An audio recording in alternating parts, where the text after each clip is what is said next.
Hi everyone, it is the 26th of August of 2023 and I am today looking at something that I've not looked at before. This is Xbox Nation, issue 10 from October of 2003. I've looked at a few Nintendo ones, I've looked at plenty of PlayStation ones, but I've not looked at a single Xbox one yet. And I was sort of deterred from because I thought, well, it is just going to be like the shooties, grey, brown stuff and all that from that you get in the later PlayStation ones. But then it's like, well, hang on, no, the Xbox was around before then. So we've got one here from 2003, so we will see what's contained within it. Anyway, world exclusive access and info, play online, True Fantasy Live Online gets massive multiplayer on Xbox, plus 7 new online games you must play. I think that the Xbox, because this will be the original Xbox, will be in 2003. I think that was when online gaming really kicked off, because I think it was the first console to have inbuilt online features. We've got The Sims, and where is Rare? Oh, they are making what's it? Banjo Kazooie Nuts and Bolts, maybe. Or was there Xbox games? Was there a Conker game on Xbox? I don't know. And we've got Tenchu, Sims Sit Run, and Geometry Wars. And on the first page we have a double spread ad. They should have just stayed dead. Here we have Hunter, the Reckoning Redeemer. Ooh, they should have just stayed dead. It's bigger, badder, and far more insane than the previous Slaughterfest. Again, this is 2003. Let's not forget. When use of such words was thrown around much more lightly. Choose from 5 unique playable hunters. Oh, look at this. Anyway, I was going to say, like, I thought I saw, like, some gunshots here, but look, they've actually got, like, swords and stuff, but then someone's got a gun. It's one of those games where swords and guns sort of exist together. And look at this. Look at this, Xbox Live. Like, the Live logo and the old Xbox logo there, and the colour scheme, the green and the orange to represent the online. Oh, here we have another one. NFL FIFA 2004. It's a sports game. And oh, another one. Welcome to the Jedi Academy. So we have Star Wars Jedi Academy. There's just some sort of jumpy around actiony shooty game. I guess so. Interesting that it's on its side. Do not be seduced by the dark side, for you are the future guardians of the galaxy. Oh.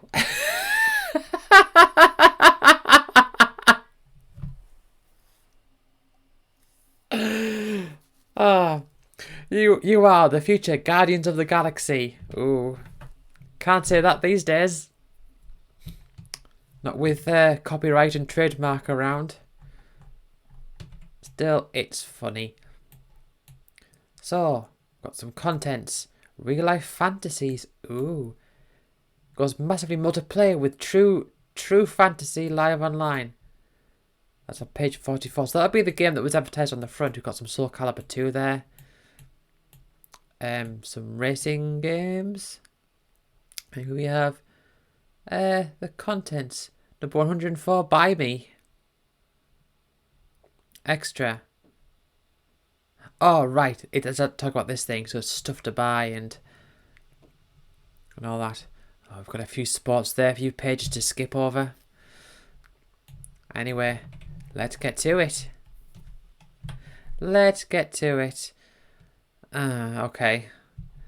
Interesting imagery choice there. What do we have here? Happy Peppy Idiot Box Edition. Here come the Xbots. That was that turned into a slur, not slur. I mean, it's not really an Xbox. It's not really an inherent category of person, is it? But it became a derogatory. That was the word I was looking for. It became a derogatory term to describe people who prefer Xbox over PlayStation and all the rest.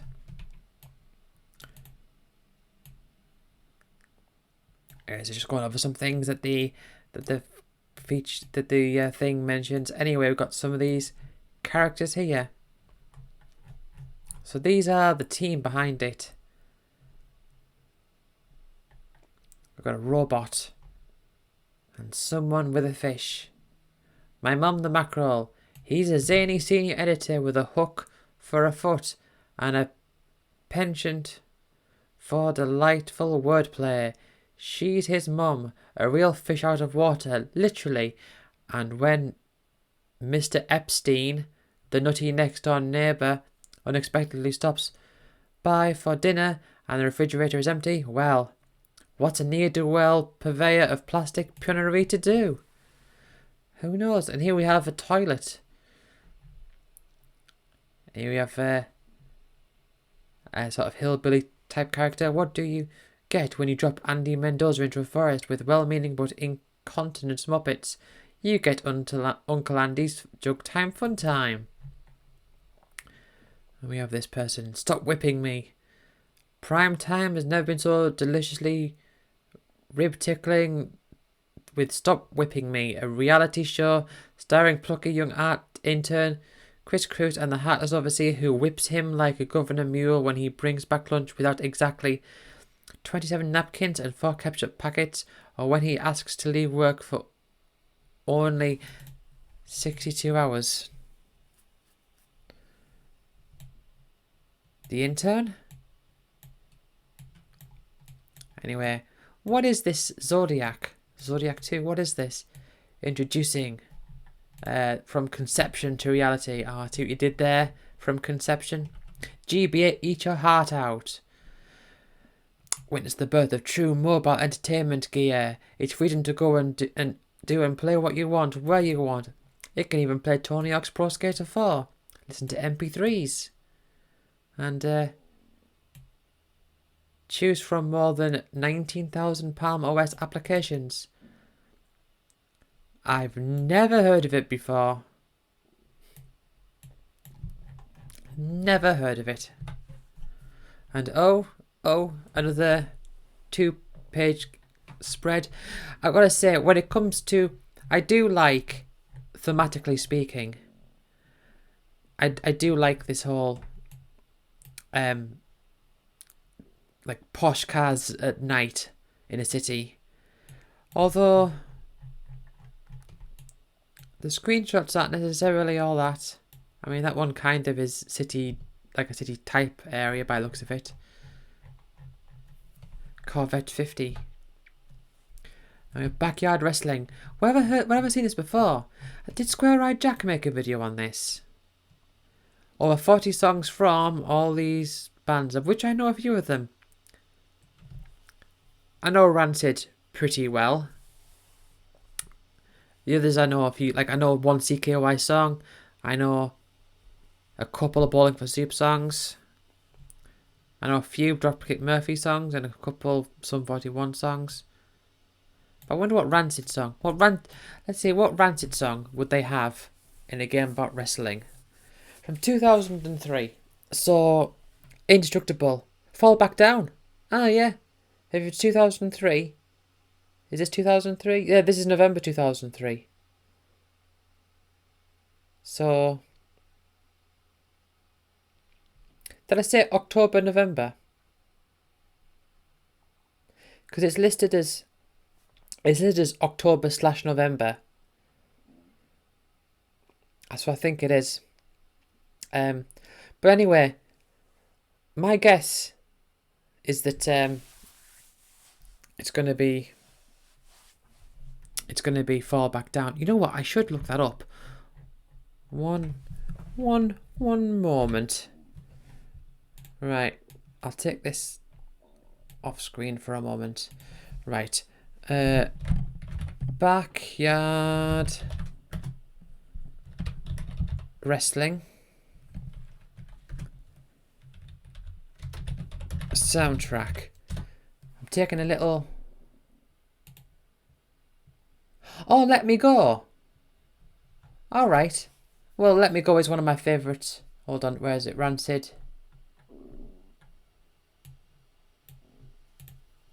Yeah. Oh, Spinechank's on there as well.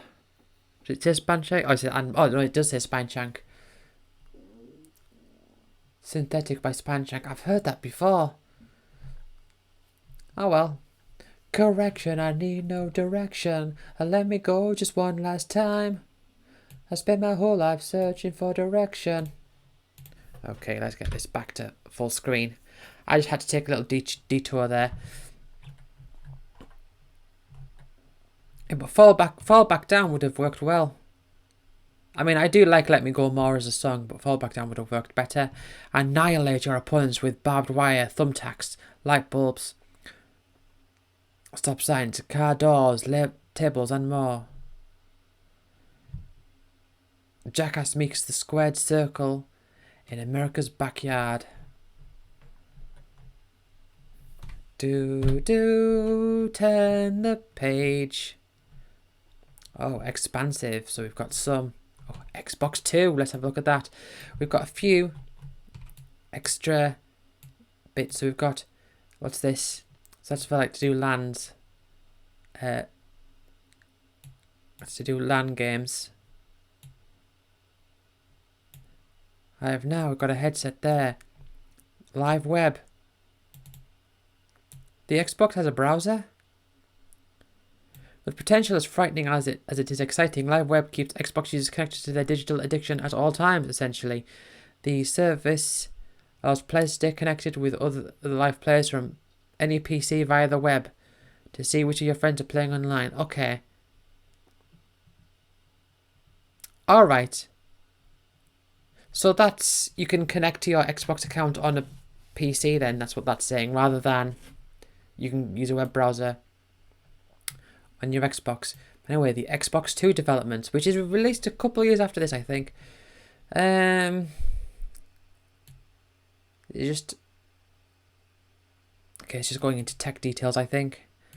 By going for an intellectual property deal, Microsoft has to get involved with the fabs and integrated circuit design.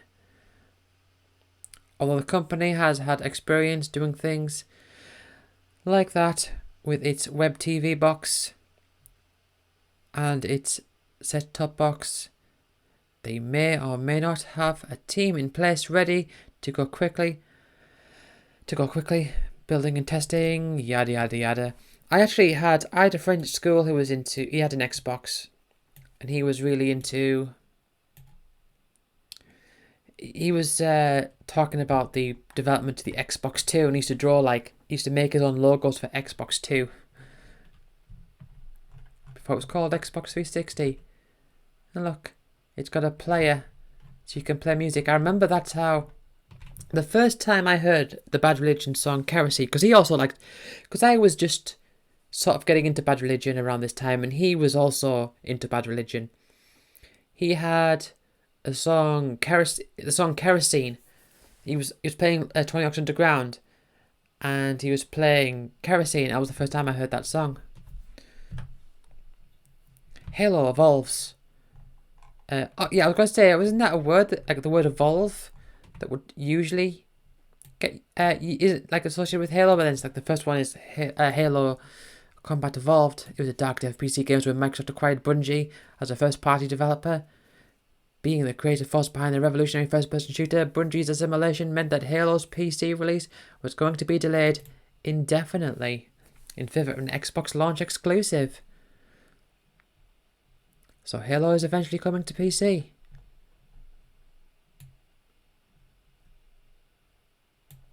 Lock and load with Valve. Oh, Counter-Strike. What's this?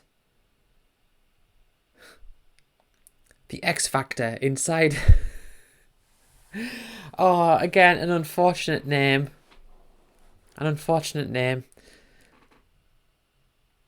The X Factor inside Microsoft Xbox aired on Cable's Discovery Channel, giving viewers a behind-the-scenes look at Crimson Skies, Halo 2, and more surprisingly, Oddworld's inhabitant unannounced Xbox game. So yeah, there was an Oddworld game. Is that Munch's Odyssey, or is that different? I don't know. I've only played one Xbox game. Hey, oh, Magic the Gathering. I like Magic the Gathering. Play big. So, card games. This is 2003. Man, I didn't start playing. I started playing in 2014, I think it was. Or was it 2015? It might have been 2015 even. Like 2014, 2015.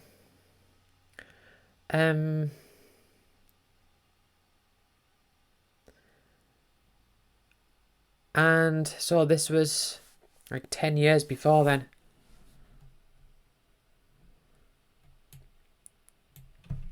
So what is this then? Includes a premium card. Can't see what the card is. All I can see is that it's green. And who's this character? I don't know the state of Magic back in 2003. And this also looks like the bad game font, but I don't think it is. It's close to it though. At first when I looked at this, I thought this was like some GTA thing with those panels.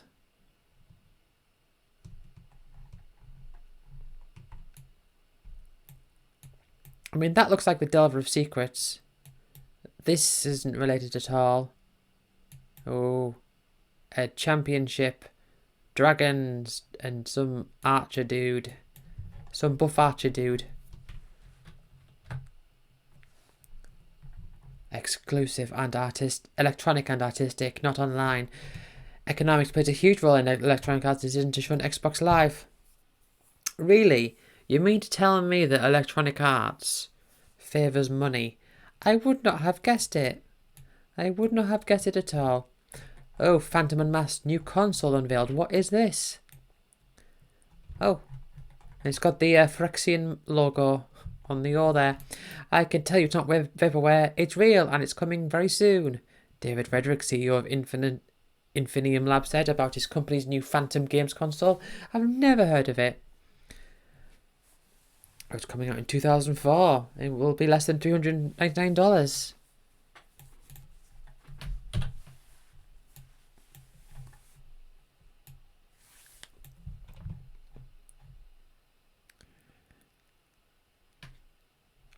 So is it related to Xbox then? Is it related to Microsoft? So what is this bit about? There's an enormous moneymaker potential in online gaming, which is why Microsoft wants to control it so badly. In addition to subscription fees, online holds the promise of all sorts of new revenue streams. Oh, is this a precursor? Whoever controls the service can collect valuable customer data, peddle expansions, offer upgrades, and even auction off in-game advertising space. But Luke Van Hal, president of Vivendi Universal in the United States, told Reuters news agency, "Why should I be handling that asset over to Microsoft against Microsoft?" To Microsoft against Microsoft. Formerly, EA was paying AOL to have its content feature on AOL's game site. Now AOL recognizing EA's clout will be paying EA money for stuff. In the console world, a company such as EA has as much or more clout than newcomer Microsoft. Because Microsoft was new into this console stuff. Into this games console stuff. And anyway, over here we have Otogi from Sega. Never heard of it. So is this an Xbox exclusive maybe? It looks a bit Shinobi-like. I mean, look at those like that little UI there. It does look rather Shinobi-like. Only on Xbox, right? So maybe this was their answer to Shinobi. But you know, I do like the way this is laid out. I like it. Tokyo Tribe. Look at all this text. So what is... Look at this. Look at the quality of this image. What's going on here? Is that like...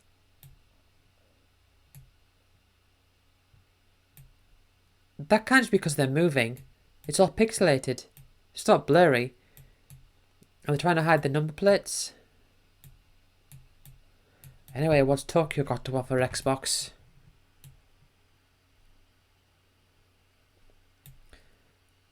The Matrix final takes Tokyo. Welcome to the desert of the real. This is the Matrix. The Matrix final. I, dressed as Neo, will make a mad dash for the payphone by the police station at Hachikome, in order to get back to the real world. I'd like for everyone to put on a suit, play the part of the agents, and try to stop me. If I make it to the phone booth, I win. Couldn't the agents just hang around the phone booth, just like stand there, like 3 of them? It's like, right. And then just like block it off. I mean, surely they've got to put some rules in. How would you do... I'm just thinking, how would you do that? They would have to make it so that it would be one of... I mean, one way you could do it is you could make it so that it's one of, say, 5 phone booths, and the agents don't know which one it's going to be, but the guy playing Neo will know which one it is, and he has to get to that particular one. I don't know. I don't know how they would do it. I mean, I could read all this and maybe find out, but I'm not going to read all this. Matrix in Tokyo final happened on June 29, and this time the number of people involved was staggering. Cast members portraying all the film's major characters were backed up by over 250 Agent Smiths. Also on hand were dozens of photographers and cinematographers to document the event, as well as a battalion of support staff to guide participants, direct scenarios, provide cold drinks, and medical assistance.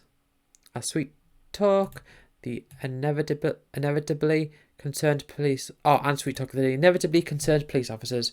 Yes, I think they would be. They'd be like, hello, hello, hello, what's all this then?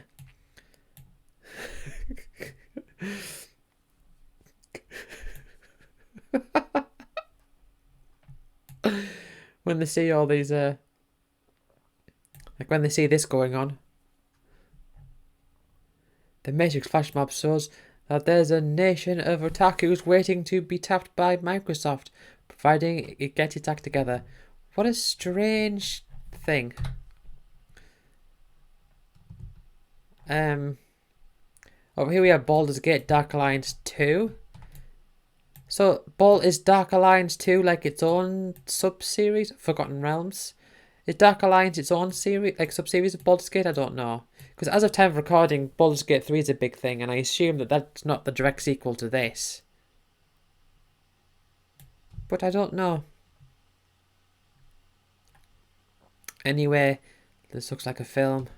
Like a sort of horror film, like, look what they did to me, and now I will enact my revenge on sweet innocent people.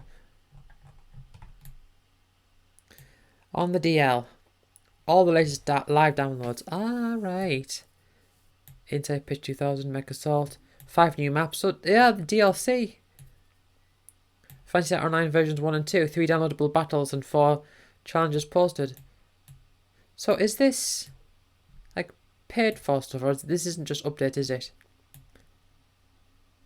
We have 13. That was a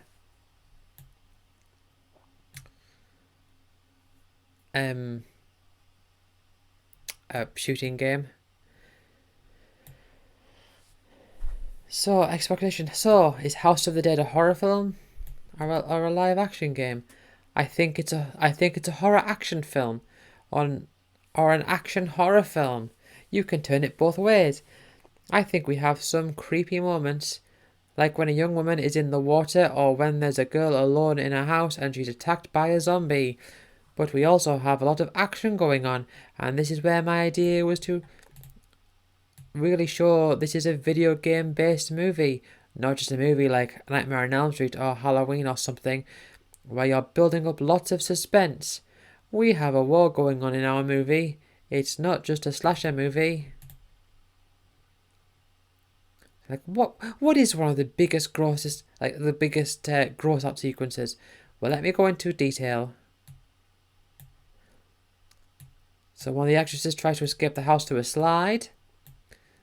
And various zombies attack her, ripping and cutting her legs off. It's all happening on screen.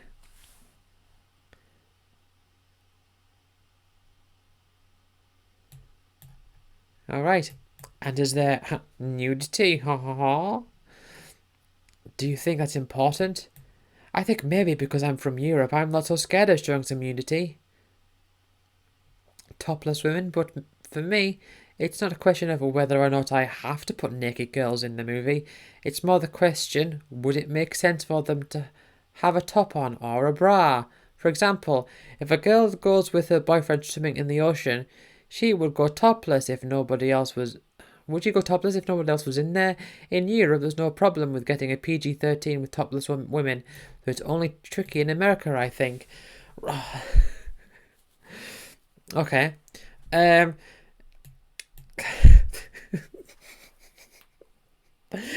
mean, I'm only being real.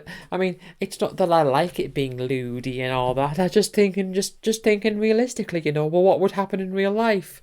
Oh yeah, and what about the man? Would he go in there without boxers on? Don't even consider that. It doesn't even answer. But I'm thinking about realism. Oh, that's what that's all about. Okay, let's move on to next page. Rainbow Six 3. I remember first hearing, I knew someone at school who was into Rainbow Six. And I think he'd say things like Rainbow Six 3. And I'm thinking, Rainbow Six 3? So it's like, I was thinking of it like Final Fantasy X-2. Oh, Rainbow's like the third game in the Rainbow Six. I mean, it is Rainbow Six. Like, that's the name of the game. But I was thinking like Rainbow. I thought it was like Rainbow 1, Rainbow 2, Rainbow 3. And then you got to Rainbow 6. And I was like, Rainbow Six 3. I thought the 6 was like the sequel number. How video games will change the world, part 1. Oh, let's have a look at their predictions. We'll create a link between our symbol understanding mind and our subconscious. What does that mean? A recent study published several months ago in Nature found that those who play video games show better visual acuity than those who don't. Among other things, they kept better track of objects appearing simultaneously in their field of view and processed rapidly changing visual information more effectively. It is significant to note that the researchers ruled out the possibility that visually adept people are drawn to video games in the first place. Yes, you've got to remember correlation and causation and all that. Is there anything about the future of games here? Even the most realistic video games involve a process of mental translation, a necessary reliance on our understanding of symbol and language. Quite unfamiliar to our primary reality. As we play, we are forced to grapple with representative objects and simulations on the fly, often at a very fast pace. It has been argued by forcing a constant consciousness interpretation of the data we receive, video games to create a link between our symbol understanding mind and our subconscious. In any context, this is a state not easily reached. While playing games, people often exhibit signs of catatonia, including slackened facial muscles, glazed and fixed vision, and a difficulty responding to their environment. Yeah, because they've got so much... The brain is so much focused on one part of the screen.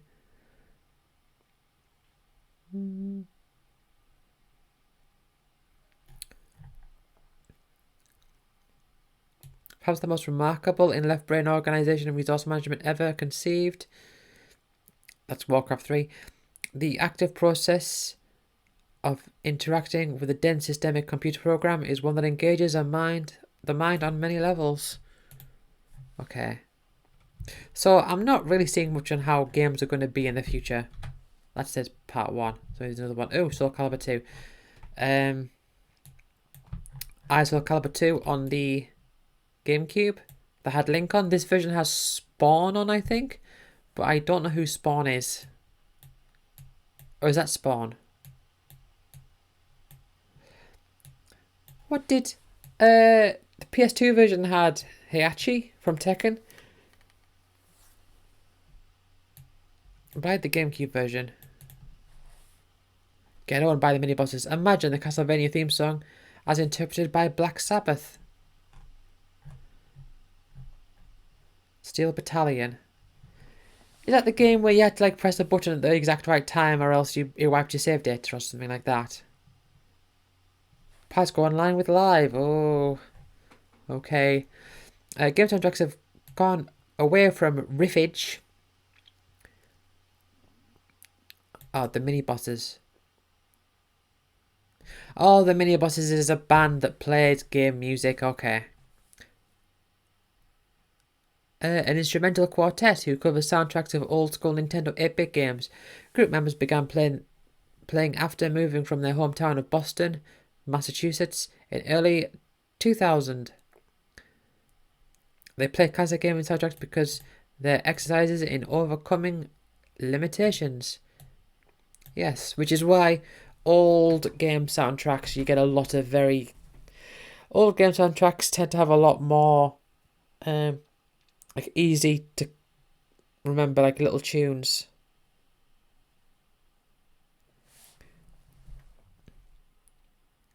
Writing a song that had to repeat every 30 seconds and not get fucking old quick is a challenge in itself. Plus, they were restricted by the hardware. So they play songs from Metroid, Contra. And that doesn't really say much, but hey, check the website. Exclusively on Xbox, Todd McFarlane Spawn charges into the Soul Calibur 2 arena. I don't know who Spawn is. I don't know what he's from. Oh. Anyway. You are the ultimate weapon. So it's Final Fantasy Endgame content, but with some philosophy. Maybe I'm the ultimate weapon. You are Arnold Schwarzenegger as the unstoppable Terminator.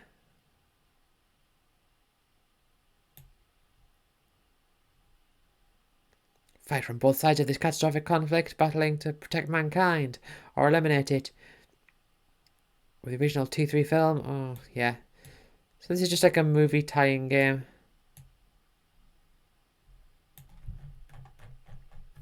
Okay, I feel like I'm going through this quite a bit faster than what I have done with some other ones. Nerds No More. First of all, let's have a look at this advert on the right here. We've got the N-Gage. My goodness, I had a friend at school who had an N-Gage. And I was like, oh wow, that's so cool. And I wanted one. I didn't get one, and I wanted one. And now I can look back and think, oh wow, that thing was kind of bad.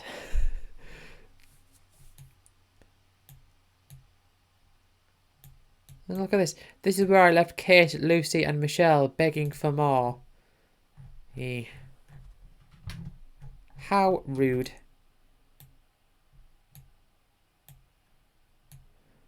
Look. MP3 music player, FM radio, built-in mobile phone. Built-in mobile phone? I thought that was, it's like... primary. I thought it was like, oh, it's a phone. But it's a dedicated console as well for games. Right. Oh, this is that game I said was like Shinobi. Hold on. Let's go. Study shows students like games and maybe beer. The myth of the gamer as a young, geeky, socially stunted loner has been momentarily dispelled by the Pew Internet and American Life Project. According to its report, 65% of American college students identify themselves as regular or occasional game players, with 20% of those claiming to be regular gamers who claim to have social benefits. Yeah, so this is basically saying, like, oh, remember when it was like, oh, you're a nerd for playing games? Well, it was around the time of the Xbox that sort of, I'm not going to say ended, but that idea started to like fade into obscurity a bit.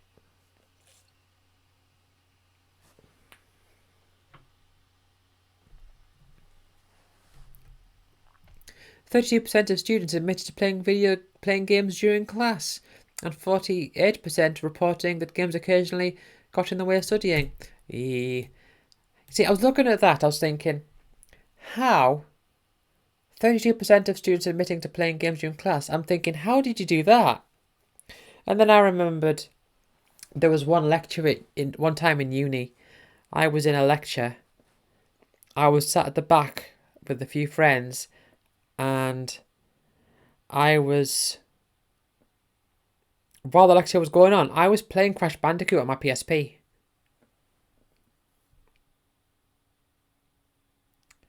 Yeah.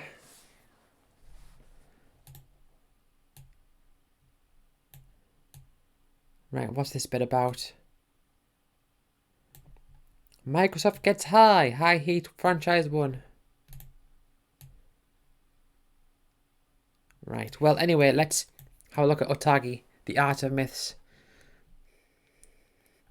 So, what historical era inspired you? The word Otogi is based on the Heian period.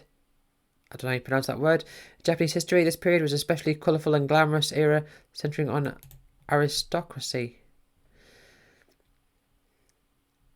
So they're talking about the visual styles here.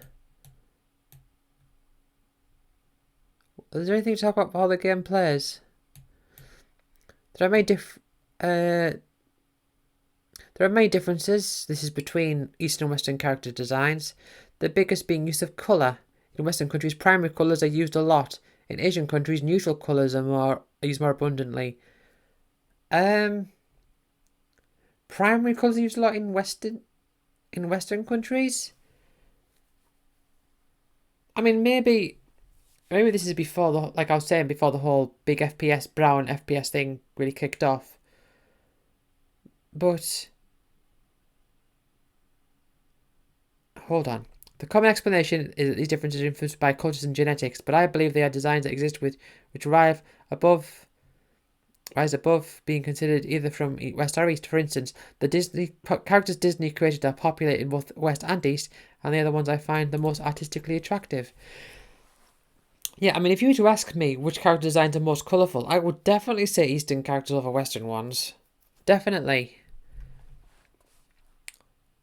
With some influences. Medieval knights.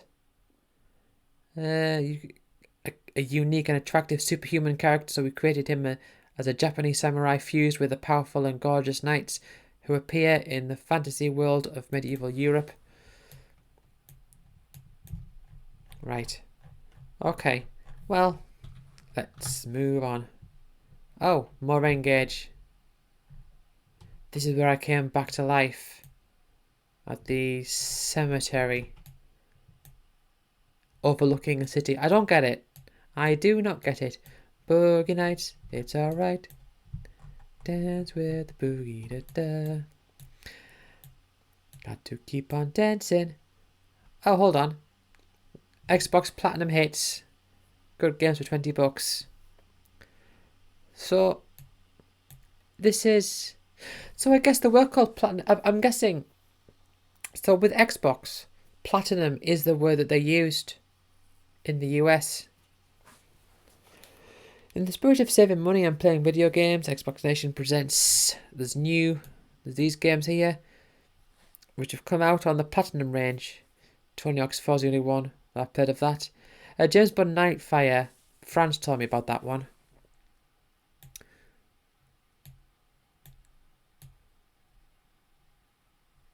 And what's this talking about? Catching up on BioWare on the Force Life and racism in Knights of the Old Republic. Oh dear.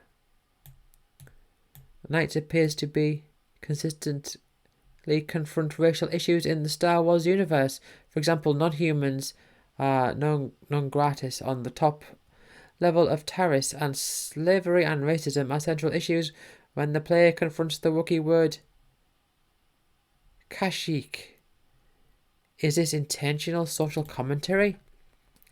It's subtle, but it's there.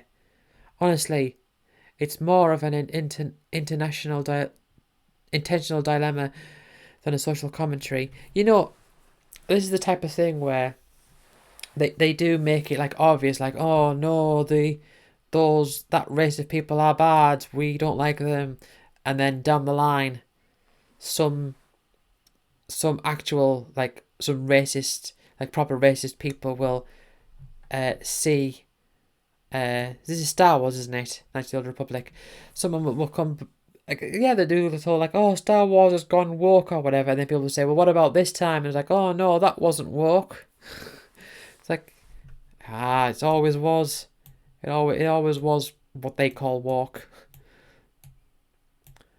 Do light and dark paths reflect our notions of the effect of our daily decisions? The effect our daily decisions have on our moral compass? Like, oh, it's so deep. Not necessarily, but it's interesting. Early on, we made a conscious decision that every single conversation in the game has lots of words. Had to have valid choices: good, neutral, evil, and sometimes funny.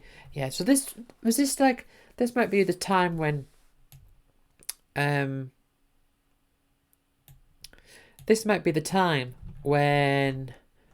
moral choices became a big thing in games. So maybe that was a little bit later, but that was like when it was like, oh, I need to get through this crowd of people. I can find a way around, or I can blow them all up. It's like, gee, I wonder how this is going to affect my karma, my morality meter. Right. We have The Hobbit, the prelude to The Lord of the Rings. Another game. Oh no, I've got hiccups. Hopefully they don't persist. Overclocked Remix. Ah, yeah. What is this? They are slick, articulate game sites on the web, and there is Video Fenki, a mixture of console news and bitter weblog. This one-man show makes up for its text-laden structure with oodles of rumours from the US and Japan developers scene. This guy in a Mario outfit. Insert credit. The Shizzolator with Snoop Dogg. Hold on. For those who lie awake wondering what, say, RushLimbaugh.com would read like if it were presented in the smooth rap stylings of Snoop Dogg, wonder no more. The Shizzolator will translate any plebeian website into the poetic prose of Mr. Dog.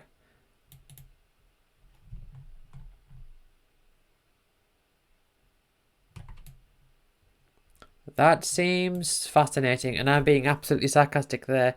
Overclocked Remix. Yes. They have remix of game tunes. And what's the next level? Flush's video game session extends beyond the television screens and this magazine. The next level provides ample gaming goodness aside from news headlines and reviews.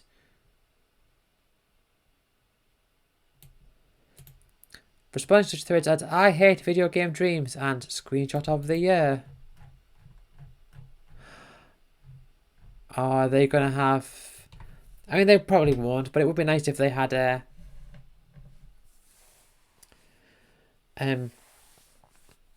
screenshot, a caption this screenshot competition. Anyway, Emulation Nation. So this will be download, won't it? So this is saying like, look, Gladiator, you can get this on your Xbox. As a game that featured removable armor pieces for one-hit kills, Gladiator was arguably the first arcade game to feature a topless female character. Oh, well, that Uwe Boll, however you pronounce his name, it should be Uwe. I think it's Uwe Boll because it's German, isn't it? So it should be Uwe Boll. But I don't know. He'll like this. Although I'm assuming it's all within the context of the game, so it can all be explained in a reasonable and logical fashion. During a fight on stage 1, players face off against Irene, a mighty lady.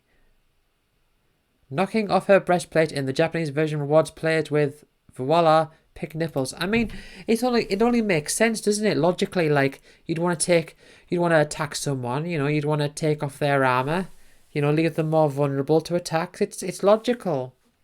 Anyway, this game's a couple of years older than I am. Oh, is this the game? I think this is the game that Guru Larry talked about, where one of the versions of the game, they forgot to program in the ending, so they just made the final boss impossible.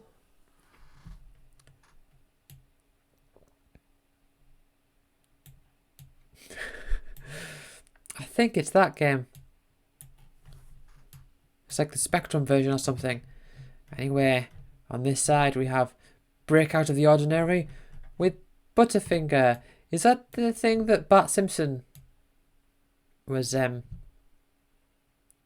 advertising? Hold on. iNinja PS2 GC. What? If attention to medieval detail, self-kills, and gore aren't your idea of a good time, give Namco's new iNinja a try. So this is basically... I'm guessing that's meant to be like... like one of those Ninja Bread Man style games. Look, PS2, GC, what, no Xbox? No Xbox?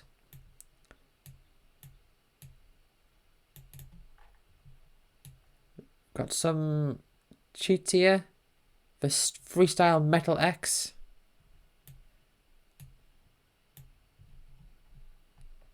And Aggressive Inline.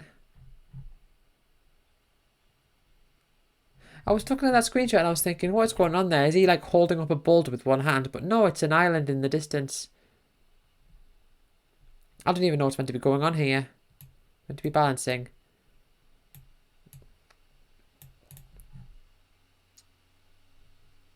Ah, he's wearing roller skates there. Get mega points. Mega points. Gnarly, dude. Right. Oh. Oh, is that... Hold on. Is that Shinobi? No, that's Ninja Gaiden, isn't it? I think that's Ninja Gaiden. Anyway, we've got to draw attention here to Ned Flanders. Gamers for God, Christians get gaming. Oh, let's hear from the Christians. 90 Christian game developers met up for Portland, Oregon for July's Christian Game Developers Conference. Attendees discussed the role of Christianity in video games and how religious-themed games could be made more appealing. Traditionally, gamers have not embraced titles with religious motifs. The Christian games industry is a click or two behind the rest of the industry, Christian game publisher Brenda Huff said. I mean, what? I mean, the thing is that I mean, when I think of like Christian style games, I think of like Bible adventures and things that just very explicitly, like, you know, very explicitly reference the religion. I mean, what you could do, I suppose, if you wanted to,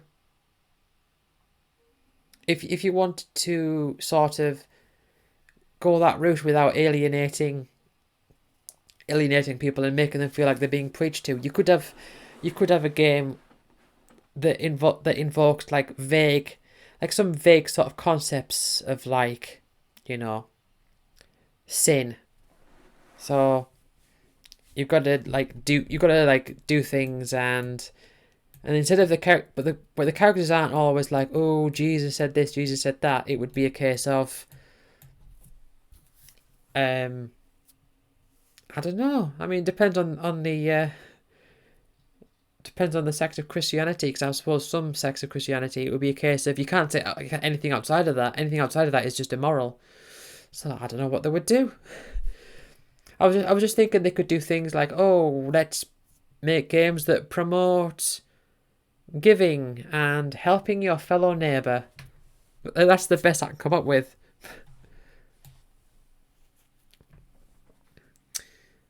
Project Gotham Racing 2 looks to be all well and good.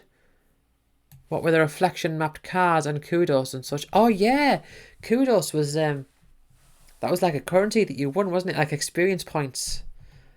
I've played it very, very minimally, so I don't really remember that much. But what has Xbox Nation fighting over the DVD is burned on its little Easter egg called Geometry Wars. The game is simple genius. Oh, HDTV support. So yeah, you move around with one analog stick and you shoot with the other one. Afghan cops end arcade party. Oh. Although one would think more forms of fun would be legal in the wake of US intervention in Afghanistan, the fall of hardline Islamic Taliban regime hasn't quite translated into a good time had by all. According to the Associated Press, police in the eastern provincial capital of Jalalabad closed down more than 300 video game shops mid-July, citing the ever-popular crime of corrupting the youth. Yeah. The morals of young people were corrupted there.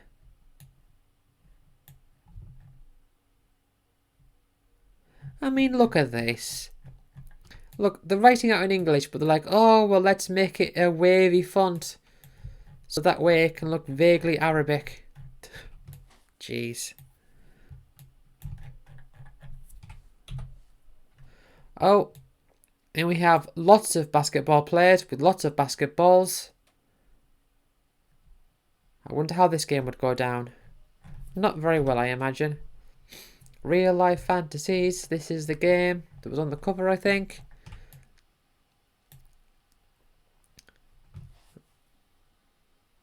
True Fantasy. Like, what a ridiculous name for a game. True Fantasy.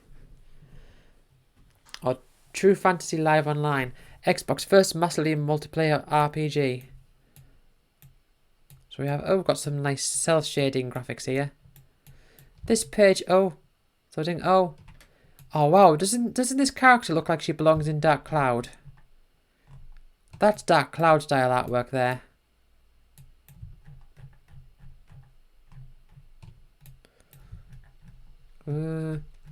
Choose life, choose a job, choose a career, choose to be elves, dwarves, shlitos, and vugols. Choose a big fucking battle axe, choose robes, chaos breastplates, and a studio apartment. Choose choose all these different things. Level 5. So is the MMORPG as we imagine through the eyes of Japanese developer level 5. Right, so it is by level 5, that makes sense. When asked by Microsoft to create an RPG for Xbox level 5 counteroffered with its own ambitions, I suggest making an online RPG because I feel that's the future of gaming.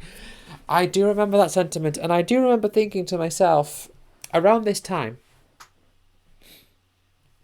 in fact, I remember around this time was when I thought like, oh yeah, MMORPGs are like the future, that's going to be like the next big thing. And I was sort of, in my mind, I was sort of in on it. I didn't play any because I wasn't willing to pay for it, and I was, I sort of didn't. I never really got into it, and so now I just don't care about MMOs at all. But it was when Final Fantasy XI was announced, and I was annoyed. I was annoyed that they were going to call it Final Fantasy XI, that it was going to be an MMO, that it wasn't related to the rest of the series. So that did annoy me at the time. I sort of just, I mean, these days it's just, I don't really care.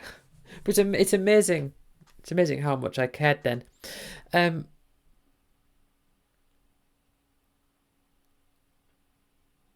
But that is, if you're wondering, that is in part where the name Velocity 11 came from.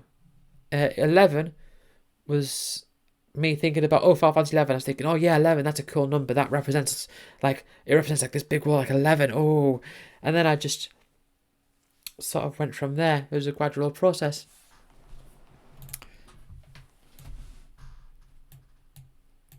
But yeah, look at this. The studio is developing the Dark Cloud series for Sony and Dragon Quest 8 for Square Enix. Oh, Dragon Quest 8, one of the best games I've ever played. Where did I rank that? I think I ranked that 3rd in my top 500 games. These two games for 3 diverse publishers are united under a single gameplay philosophy. Each hopes to provide the player with more than 100 hours of worth of enjoyable game of things to see and do. So what are the other two? So there's level 5. Does it say what the other ones are? Microsoft? I don't know. Here, Xbox Nation explores the vast frontier of MMORPGs by focusing on level 5's interpretation of the genre. Choose live, choose community, choose your fantasies. Is there more on this? Yes, there is. Yes, there is. Oh, I'm going to have a drink.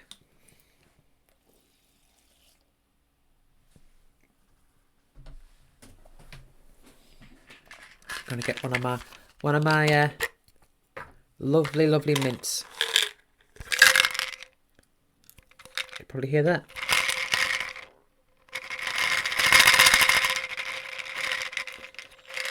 Do a bit of an ASMR thing here. I'm going to hold the bottle away. I'm going to move it closer to the microphone.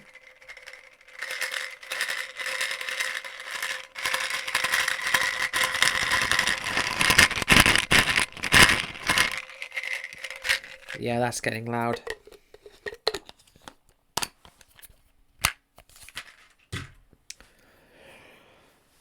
I like with ASMR sort of stuff, I really don't I don't like the whole thing like where they're whispering in your ear and they're tapping the microphone like that. I don't like that. But I like things like the sound of like blocks and like things like mechanical, like the sound of dominoes falling. There's an episode of Malcolm in the Middle where there's a big domino structure and Hal accidentally like knocks it over at one point. And there's one point where I think it makes like an American flag and it makes like all the sound of the dominoes falling to make the American flag. Like, I love that noise. Anyway, on such a tangent. Also online, the great granddaddy of MMORPGs.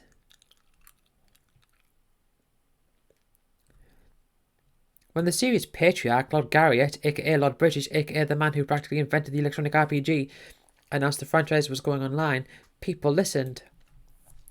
About 230,000 gamers still play the game. So this is was it True Fantasy? Is that what it's called? Oh, Peter Moore. It's good to play together. It's a short sentence that will become universal tagline advertising Xbox in all territories where the console is sold. Yeah, I mean, it makes sense that the Xbox would have like an MMO because the online capacity is its big like thing.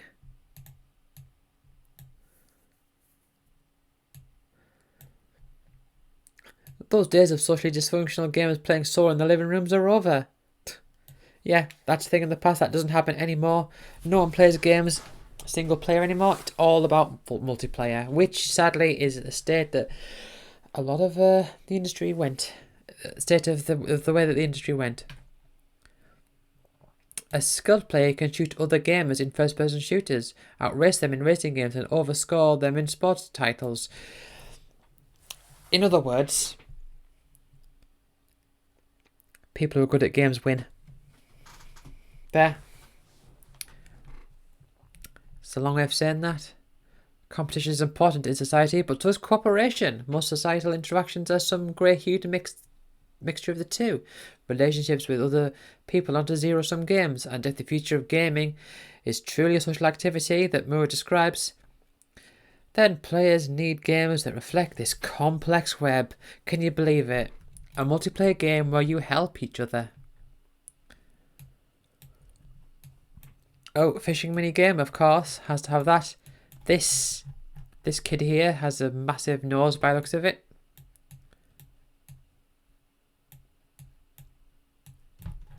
Yeah, it definitely looks dark cloudy. Dark cloudy, Skies of Arcadia style artwork.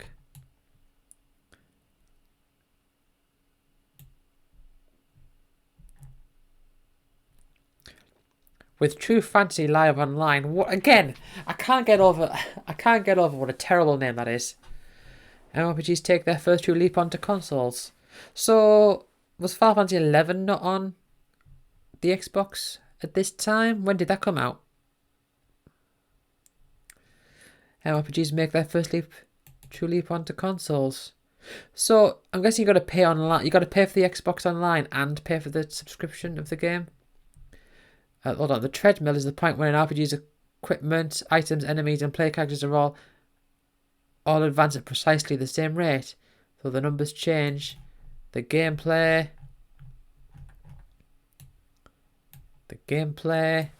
Next page. Is this on the next page? The gameplay remains the same. He knows a more original solution. See, I never thought about, say, the treadmill. I didn't think of like, oh, everything levels up at the same pace, and that didn't occur to me. There are 3 game designs working underneath me. He explains, I made each one of them take a certain character profession and put together a life timeline for it to see what happens within the first 10 hours, what happens during the following 10, what happens between hours 100 and 150 to make sure that a person can still enjoy playing that role the whole time. Fantasy isn't going to be the kind of game where the player just completes more quests. It's also very approach, as this is also this very approach that will keep fantasy fresh and interesting beyond the typical RPG honeymoon period. So they're shortening the name to just fantasy.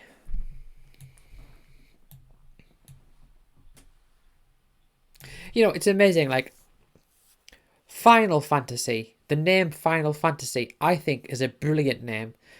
But the name True Fantasy is just awful. Sometimes I think that people are very much attracted to something that's very directly ironic. And I think that just comes across as cheesy when they do that.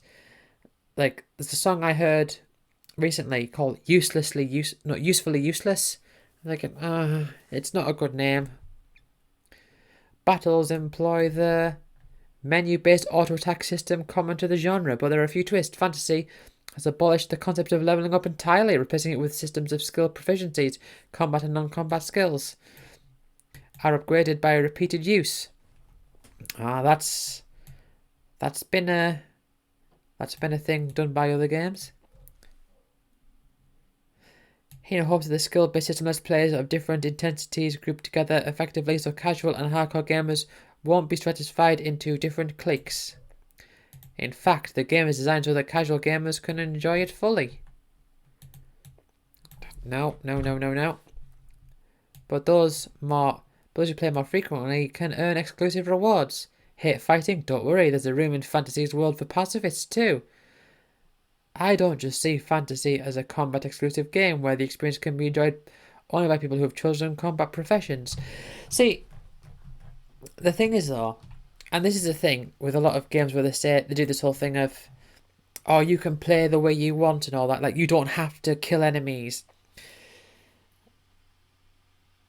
The thing is that when games do have you kill loads of enemies that you can't like avoid doing, if the game is good, then it will still allow for multiple different playstyles because the combat is just the framework by which the stats and interactions are referenced.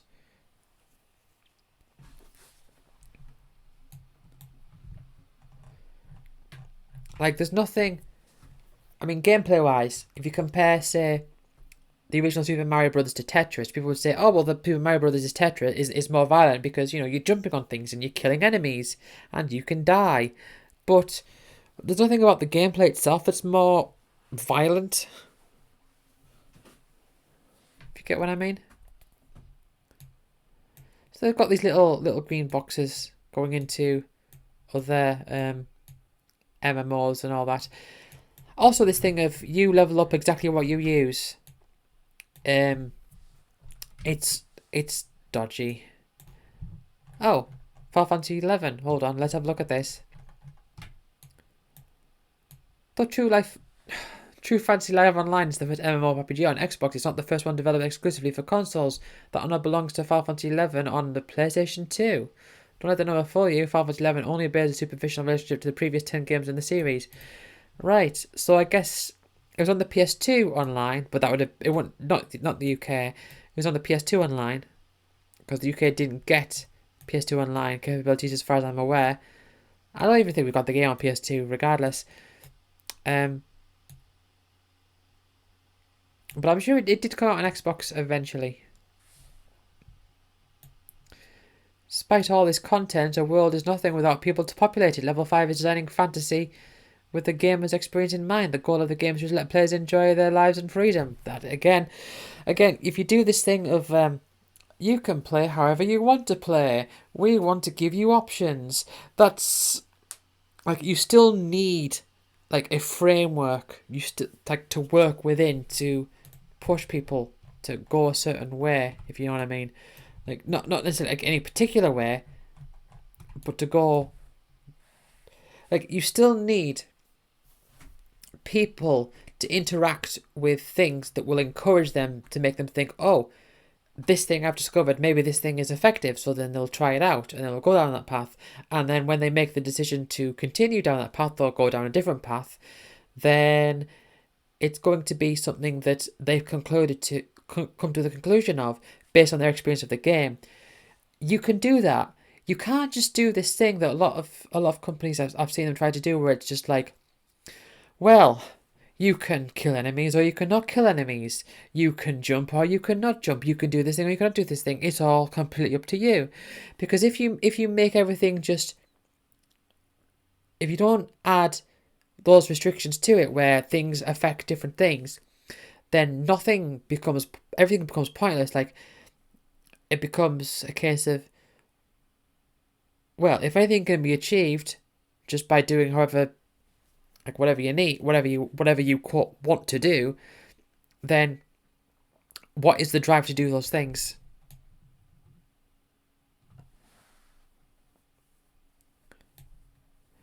They like to have time to themselves and they like to go out. A single player game is akin to reading a book. You can play at your own pace, and that's a good thing, but it's just also a solitary endeavour. Why do they treat that as if that's like a bad thing? Like, oh yeah, it's good because of this thing, but it's bad because it's a solitary endeavour. Like, how is that a good thing and a bad thing? Like, why not? Why but? Why not the word and? Playing an MMO online is like going out with your friends and having a good time. People enjoy... But then they didn't say, but it involves other people.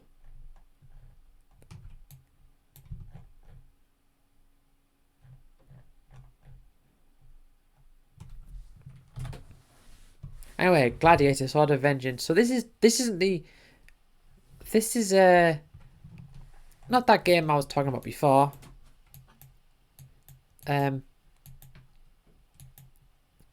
Not the game that I had on the emulator, but a different one. Kiss My Bass. In a fishing game, sports fishing game. Get back to nature and experience the struggle of man versus fish in Procast sports fishing. It's like that meme where you got man versus man versus God, man versus society, and here you got man versus fish. What's she doing here? Does she fish? And what's this over here? Future coming soon. This month. Oh. Forward to the future. So this is stuff that's going to be coming out.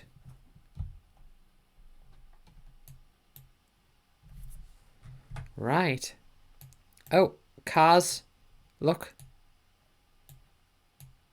Sega GT Online. Continues to focus on heritage and design that was established in the last game. What game? What game is this? Sega GT Online. Oh, so this is another online game. Sega GT Online is designed for people with the same passion in racing and the same taste in cars to be able to gather together on Xbox Live. Yes. So online racing. And here's more of it.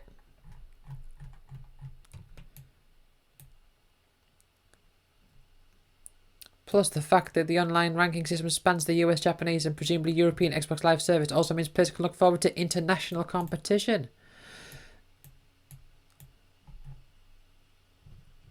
What is this? For its US release, Sega of Americas will ditch the Japanese GT Online's lethargic, smooth jazz soundtrack in favour of pop punk rock music from bands across a variety of independent labels. Okay. So, sounds to me like the Japanese version gets music that they feel is thematic, whereas the US version is more a case of, well, what's cool. The Americans like what's cool, And jazz isn't cool.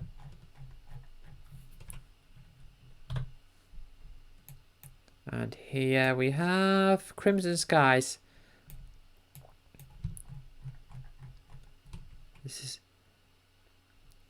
is a like a fighter jet style game. Set in alternative reality circa 1930s.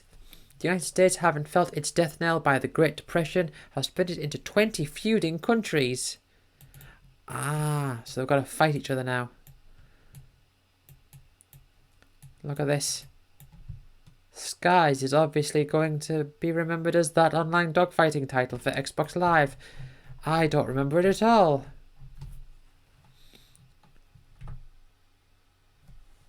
Zion. Oh. They've got to add an X in there. Because X is cool. Tenchu, Return from Darkness. Unlike Ninja Gaiden, Tenchu Return from Darkness is a ninja game of the deliberate plodding variety. No wall running, no machine guns, and absolutely no flaming discus-sized shuriken. So, the 2D shooter makes a triumphant return in 3D. No way! Xbox Nation sits down with the team behind Cyanide amid a storm of bullets, shrapnel, and digital mayhem. A meteor containing cyanide, a substance that causes thoughts to materialize into reality. Ah. It's an ambitious hybrid of 2D, old school 2D gaming with modern 3D effects. So it's just like a scrolling shooter then.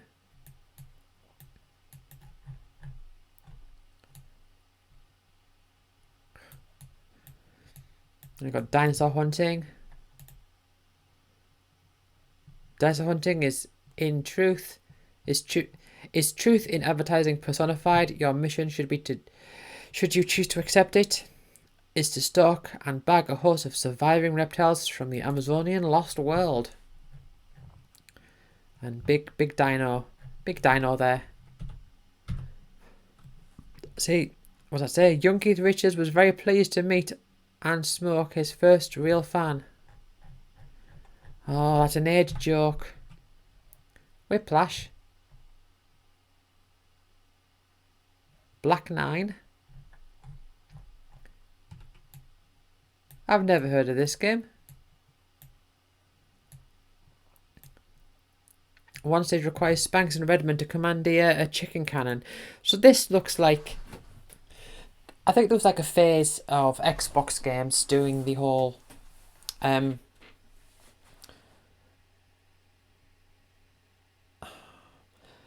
what was it? Like there was a few games where it was like, oh, it's old school style animal mascot platforming, but with like a more mature adult sort of twist to it.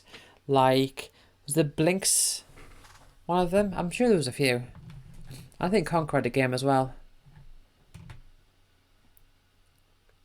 Certainly deeper than its smash everything style of play would suggest in certain areas. Spanx, see, there you go, called Spanx. Spanx can toss Redmond, again, lovely word choice there, into a floating socket, trapping the bunny there with just long enough for the weasel to swing across to a new platform, Indiana Jones style.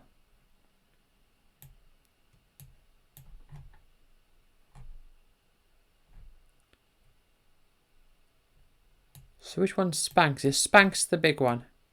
And Redmond. Okay. Ghostal Dynamics.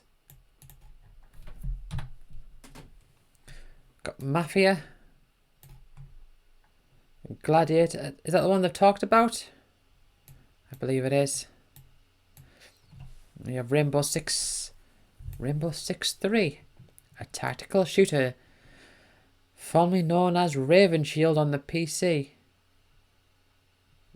Raven Shield, so... What about like Rainbow Six 2 and Rainbow Six? Two major strengths set Rainbow Six apart from its contemporaries on Xbox and create excitement for its brand of technical violence. Firstly, Rainbow on Xbox has been completely revamped from its PC counterpart. Now the game is looking better than ever on its newly optimized Splinter Cell engine, which makes ample use of lighting. We have Black 9.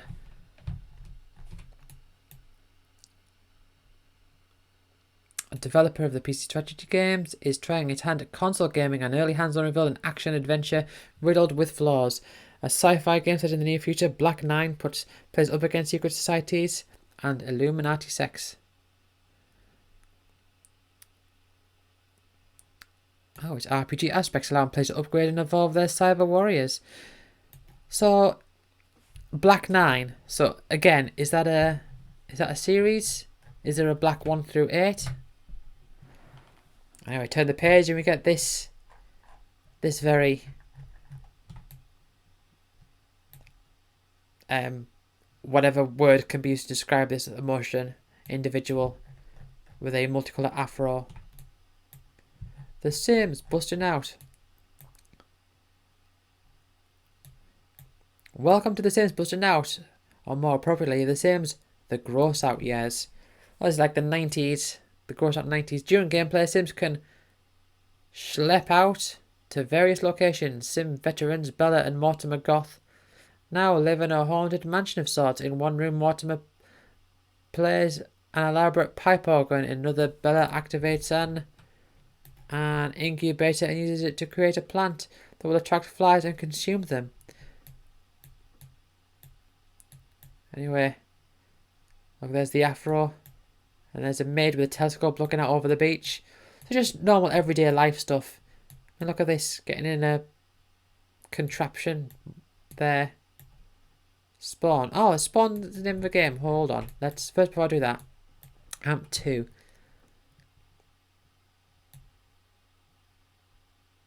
So it's sort of like a trick game. Or snowboarding. Is it all snowboarding? Oh, I guess it is.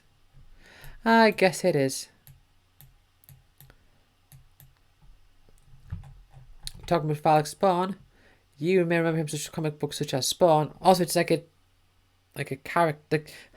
I say like a character, like a comic character steps into the spotlight with his third-person brawler using hand-to-hand combat, co-weapons, and special hell powers.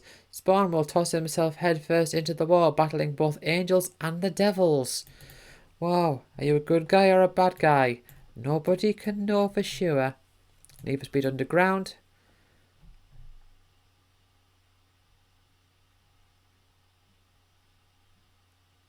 Yep, nothing of interest to read there. Club Rub. So this is within The Sims. Sharp-eyed fans will notice the developers at Maxis have included the greatest homage of all, Club Rub. For those who don't get the joke, the dance club is named after famed Oakland mechanic Bub Rub, whose misadventures are now legend. Yeah, I don't know. I do not know who or what that is. Legacy of Kain. Voodoo Vince. Let's have a look at Voodoo Vince. What type of game is this? So is this another sort of like cartoony style platformy game, but with a bit more edge to it? Developers is Beep. Patchwork Boy Vince has burlap for a head and torso, and a piece of red felt is stitched over where his heart would be. He has one eye, blue, and one sewn on where his other orb should be. Don't have a clue what they're talking about there. His other orb. So he's got one eye and that's a stitch button. I don't know why they need to tell us his eye was blue. If anything, the fact he's only got one eye means it's less important to know his eye colour over anybody else's, because we'll be seeing less of it. Vince gets to explore a series of Louisiana and supernatural themed environments, all the while subjecting himself to great tortures in order to hurt his enemies. That doesn't sound nice.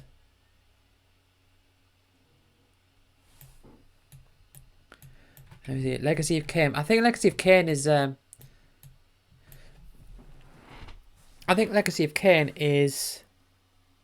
sort of like a I see there Devil May Cry just there, like a Devil May Cry style hack and slash. But Legacy of Kain Defiance isn't Legacy of Kain Soul Reaver? Is that right? Soul Reaver, Legacy of Kain, and I was Legacy of Kain Defiance. Was this like a side game? I don't know. Or Blood Omen 2. The last series ousting on the Xbox was an endless to-do list of crate pushing puzzles and key fetching errands. What fuels the love for Kain fans has more to do with the series' intricate plot continuum underlying each blood-sucking, soul-reaping adventure. Right, so you've got Braziel and Kain. And that's Soul Reaver, which is also Legacy of Kain? I don't know. Translation is much better than the last Kain game. The story goes a little something like this. Whatever, I'm not interested in the story. Taking a cue from Capcom's Devil May Cry PlayStation 2, it defines you switching perspective that intelligently follow the action, liberating players from camera micromanagement and allowing them to focus on the series' deepest fighting system yet. Right. So what is this game up here? Rogue Ops. Because I recently looked through was it Nintendo Official Magazine? Was it mentioned there? Rogue Ops mentioned there? I'm not too sure about that. But the name sounds familiar and I think this looks a bit familiar.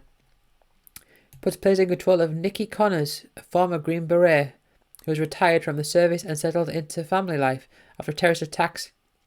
The lives of her family. Nikki wants, drum roll please, revenge. Really, a revenge story. I do believe I talked about this already with the previous one, with the Nintendo one.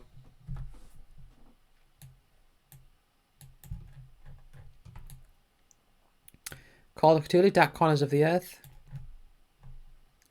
He looks quite distressed. So what kind of game is this? Is this all for one game? It's a shooter of sorts.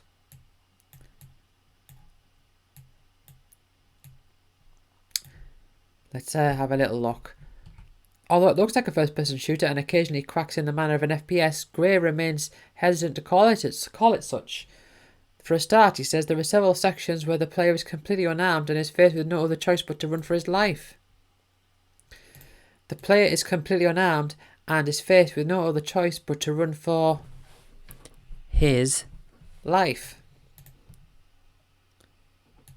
In addition, Earth has strong adventuring elements that include exploration, investigation, puzzle solving, and character interaction. Right. Okay, so it's sort of like one of those things where they say, well, it's got first-person shooter in it, but it's not really the thing that you think it is. They're calling the game Earth. Dark Corners of Call of Cthulhu. Dark Corners of the Earth, and they're just sorting that to Earth. How very unusual. Earth holds a very special insanity effects such as vertigo and panic that toy with the player's perception, or like the screen blurring and all that sort of stuff.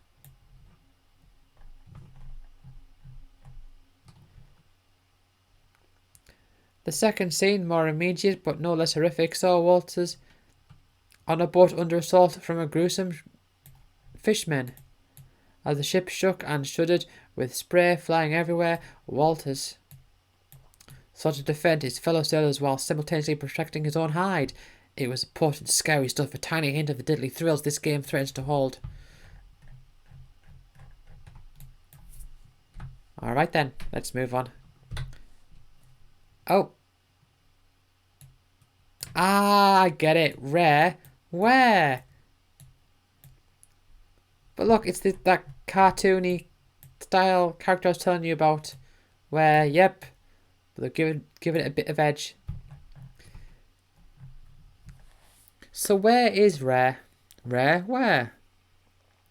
Some 10 months after Rare signed its bill of sale, many questions linger. How much creative autonomy does Rare have under Microsoft?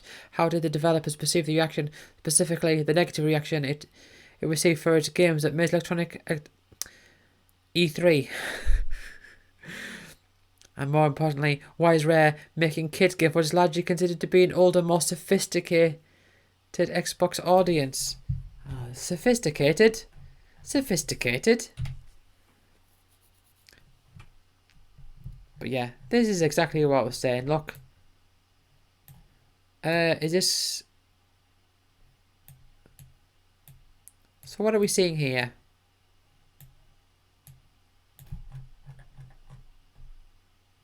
I can't make out that screenshot at all. Can't see what's going on.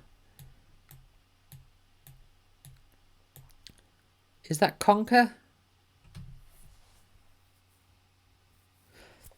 Doesn't this just look like... This just looks like they had a GameCube overlay and I thought, oh, we need to change the overlay to make it fat, to make it fit Xbox, so they had to. So they just like quickly did it because that looks weird, doesn't it? With the Y being huge and the X being small and the other ones around it. It's more GameCube type. The UK-based company started in 1983 by brothers Chris and Tim Stamper. It's been steadily expanding over the years to become one of the industry's most powerful development houses. To include all of its sorted ports and translations, Rare has a staggering 112 PC and console games under its belt. The company so impressed Nintendo's top brass that in 1995 Nintendo bought a controlling stake in it.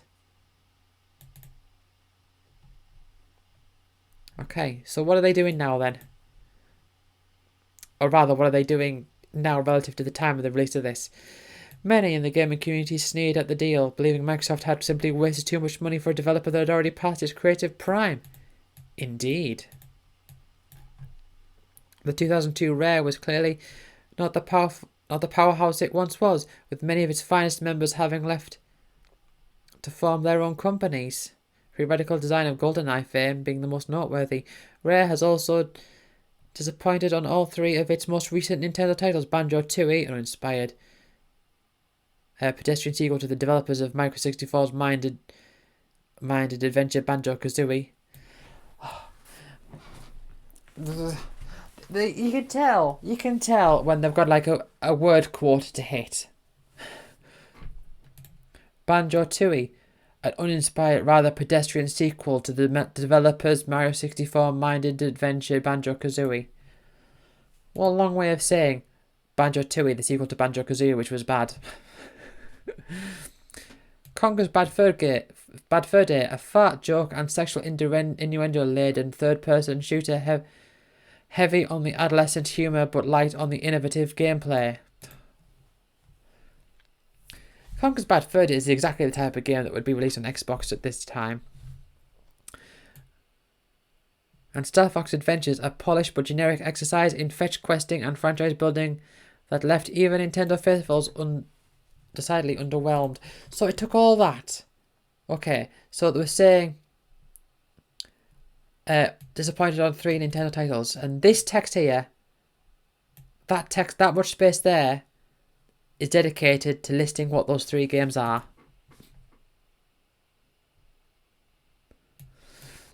So let's get to the point. What are Rare doing now?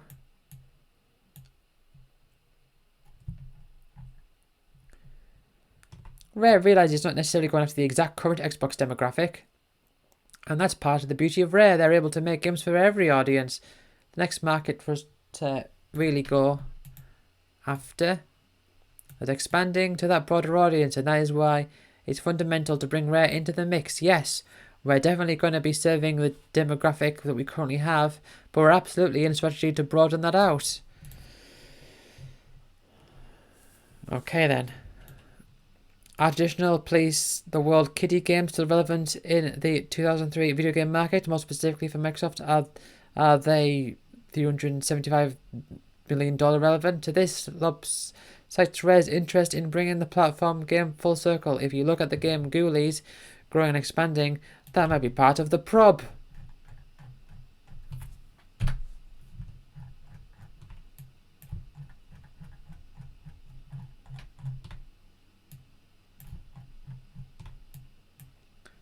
Learn with the platform genre.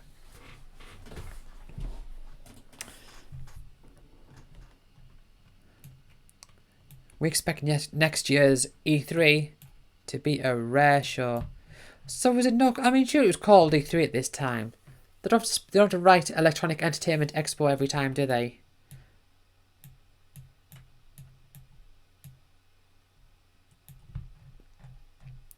Ah, right, okay. So they were complaining about Conker.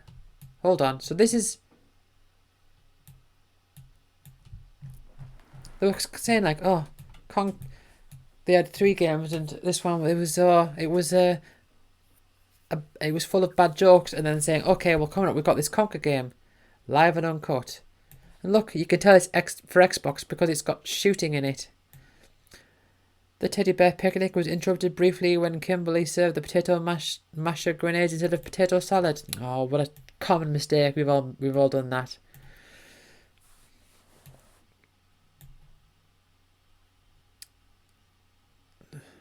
The humour is juvenile, certainly, but in a medium raised in and inherently tied to the rise of political correctness. This is back in 2003. Conker represents something of an ironic fall from grace from the notoriously parent-pleasing console maker. Microsoft apparently saw this subject matter as perfect for Xbox, and within weeks of the Rare acquisition, an Xbox Live-focused remake of the game was in production. You just spent the last... Like, I've just pointed out where you was talking about how bad the game was, and now you're saying, oh, it's time to bring this back out. And look, like I said, the humour is juvenile, certainly, but in a medium raised in and inherently tied to the rays of political correctness. Conker represents something of an ironic fall from grace for the notoriously parent-pleasing console makers.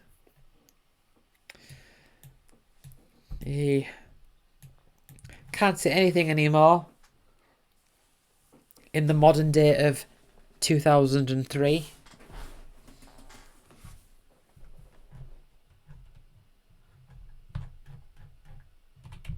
Right, let's just skip over this now. And oh, I was thinking it's that Shinobi, but no, it looks like it's that other game. What's this page? Is it going to load? Oh, Magic the Gathering Battlegrounds. So is this like an action game based on Magic the Gathering?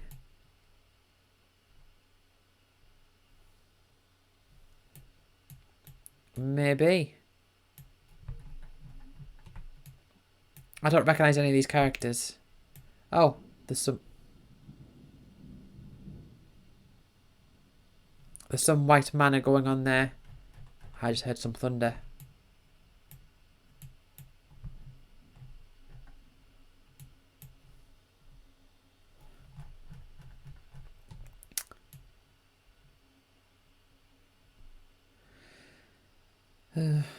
Being a single format magazine, we at Xbox Nation find ourselves at the difficult situation of critiquing games which reside on Xbox, while not blinding ourselves to the sphere of console gaming surrounding it.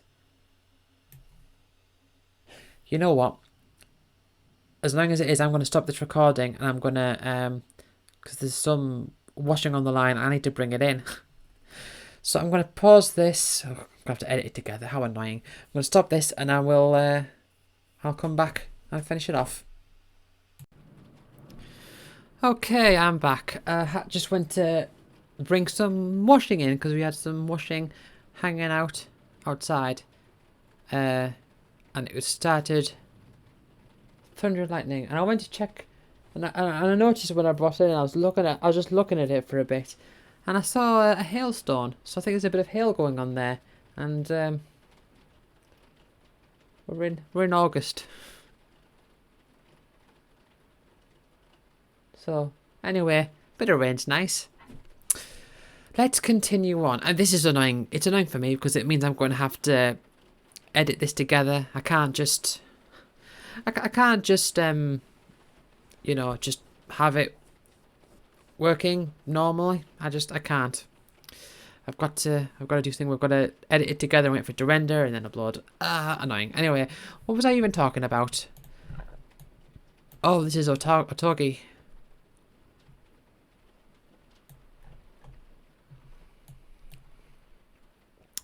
Our scale is a rigid 1 to 10, an industry where the independent spirit is often kicked maliciously to the curb and games are often prematurely rushed out the door in the name of quarterly earnings.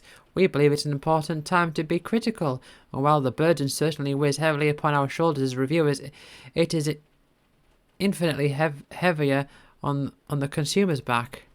So they're saying, don't rush games. For a long time, the Xbox lineup has been sorely lacking in two vital areas: RPGs and fighting games.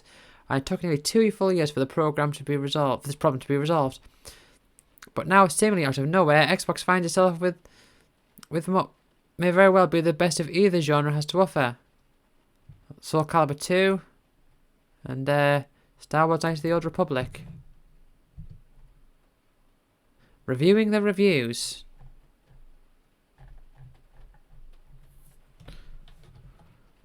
Alright. Star Wars KOTOR. Or KOTOR as it's called. It's Star Wars, alright. The DNA results are in and the evidence is conclusive. Knight is Star Wars' daddy. I don't know anything about Star Wars. Two more good things about Star Wars. Its decided lack of Muppets, and also its unsandlike quality. Unsandlike quality. I only know that about through the memes. Like, I hate sand. It's coarse and it gets everywhere, or something like that. Oh, online, yes. I just saw it in the corner there. Online, yes. And here we have more of it. I was going to skip, but let's have a look at some of these screenshots. I have seen this before. I've seen like these screenshots before. Look at this menu screen. You can add cards that give plus amounts to this thing.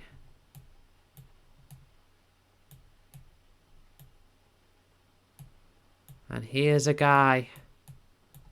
Yep.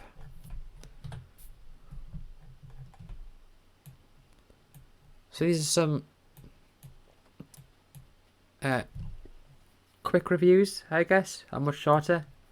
So we have, what's this one here? Group S Challenge. The game languishes somewhere between hardcore sim and fluffy arcade thrills. Well, which do you want to be? If Group S Challenge were a song bloated by Rock and Meatloaf, it would be titled Caution, objects in the rearview mirror are dorkier than they appear.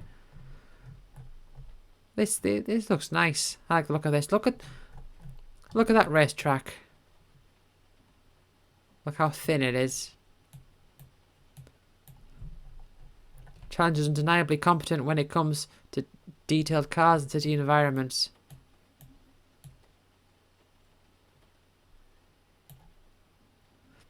In apartment buckshot strategy to capture every major segment of console publishing, Capcom has released Group S Challenge, a racer it romanticizes as the perfect Turismo stopgap to fill the Xbox's gaping void of a sim racing killer app.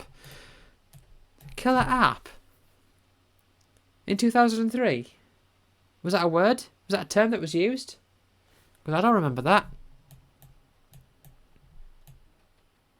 Oh. Dynasty Warriors 4. Despite Koei's concerted efforts to fill it, the ancient Chinese secretly held is within Dynasty Warriors 4 is XXX. It's old Clash Fest with the new version number relies almost exclusively on one controller button tapped ad nauseum, but still beneath Warriors' simple exterior lies a game of substantial depth. Yeah.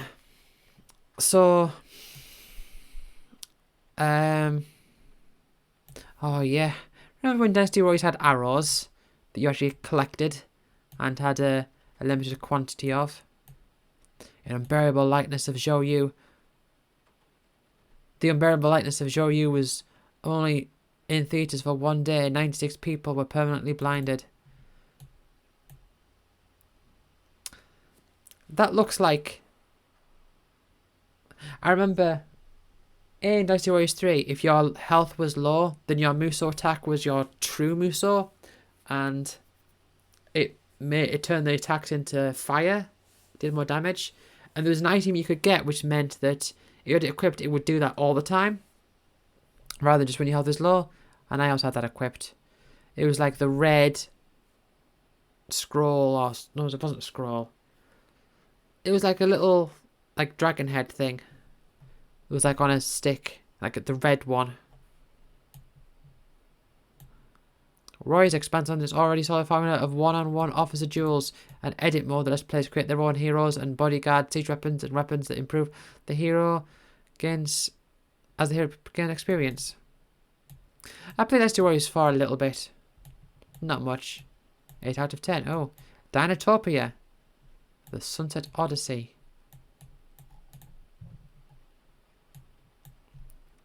Dinotopia's only ambition is to be bland and inoffensive. Oh, 3 out of 10. Now, what's this one here? Great Escape. Right. Did I miss? Oh no, that's as far as that whole top part of the page. Disney's Extreme Skate Adventure. So here we have Otogi. So they're probably going to rate this high, I imagine. They've talked about it a lot. So how much do they rate this? 8. Okay.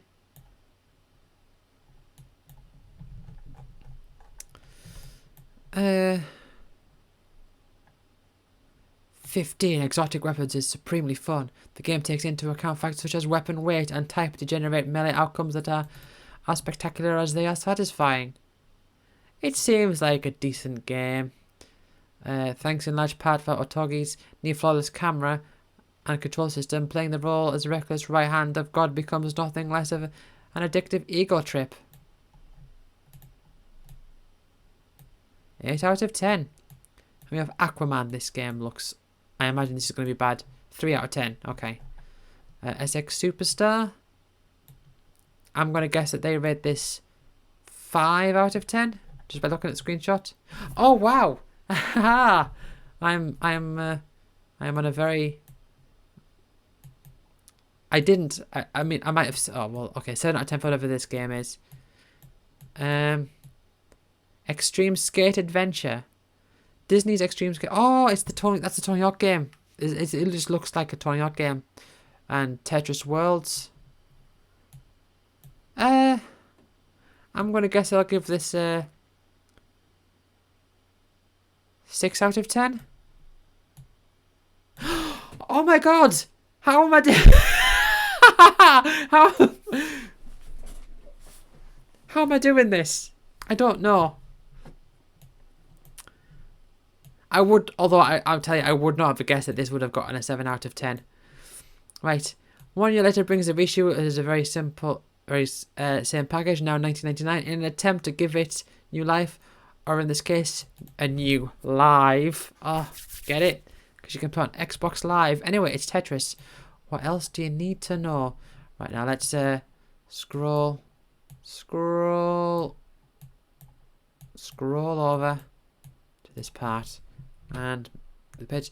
Soul Calibur 2. I'm going to guess they're going to give this an 8 out of 10. 7? No, I'll say 8. I'll say 8. Come on. Come on. Oh. It's going across this page.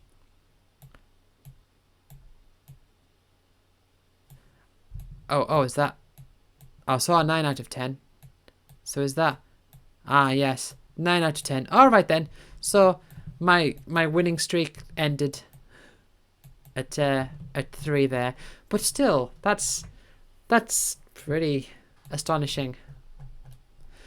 Anyway, combatants returning to Namco's gorgeous stage of history will be immediately familiar with Calibur 2's ebb and flow. As one of 23 different bruises roaming a fictitious continent in the 16th century, players wield an assortment of exotic weapons and embark on a quest to hunt down a pair of mythical swords. Yeah, I didn't like it as much as Soul Blade, but it's still a good game. I did like, you know, chapters. You do have to go through different levels with different rules and all that. Different stages with different challenges.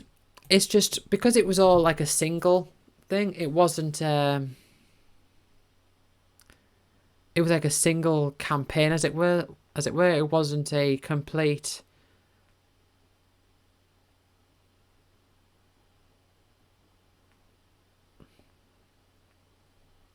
What is it I'm looking for? It wasn't like each individual character had their own like individual series of events they had to go through. You could play as any character and switch it at any time. I didn't like that as much. Oh yeah, Yoshimitsu. I saw Yoshimitsu there.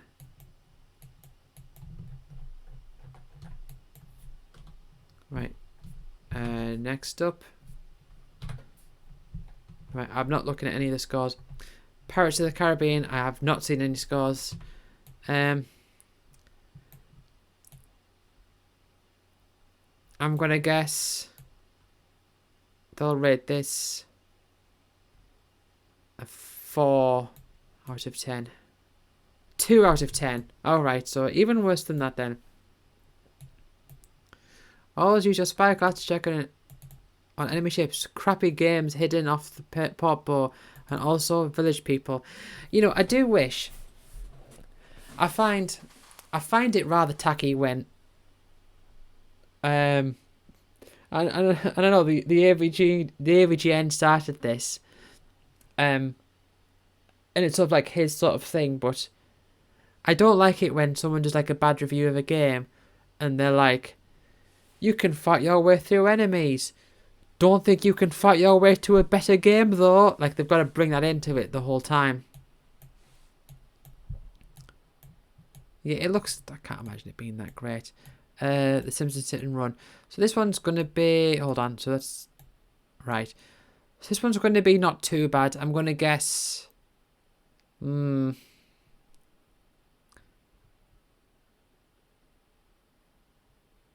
6.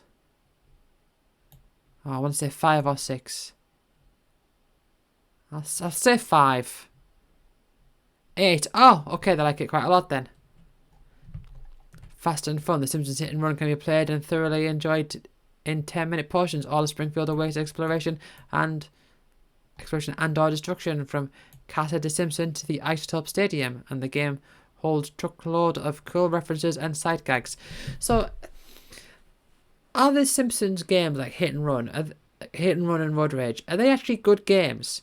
Because they are the type of game that I never had either of them, and I think my brother might have had one of them, but I didn't have either of them. But I know people who do. I know they're like well known, but it's like I can't trust that they're good because, you know, it's The Simpsons. So I think, well, that will explain why so many people had it, and people will have fond memories of it from like nostalgia and all that.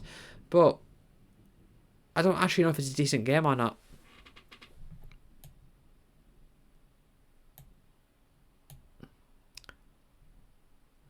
Because really, how often, like licensed games, how often are they good? Not often. I like Toy Story 2 on the PS1. Right, welcome to a new kind of fishing game, the announcer says. The announcer for Procast Sports Fishing Game says, he is lying, you should not believe him. Yeah, so this is 2 out of 10. Or 1 out of 10. I'm going to say 2. 4 out of 10. Procast arenas are seemingly devoid of fish, which means the fishermen are forced to stare endlessly at bland green underwater environments, hoping against hope that there's anything out there. They make it sound like it's terrible. I think they give it 4 out of 10, which is like not great, but not terrible. Siberia. LucasArts game. I'm gonna guess 4. Aha, I was right. 4 out of 10. As American lawyer Kate Walker players must find Hans Vollberg, the rightful heir to an automation company, to close a lucrative buyout deal. So it's just, I mean, what else is it? It's just going to be a story. What else are they going to say? Right. Ugh. I understand why, like, so say I'm dragging it around, okay? If I take the cursor off screen, or like down to the bottom bit, like off the main bit as I let go. So say if I drag it like over here and then I let go now and then I go back, it still counts as clicked. It hasn't registered the unclick. Right. How to put the irate in pirate without even trying. Whoop. Dino Crisis 3. Oh, I'm going to guess...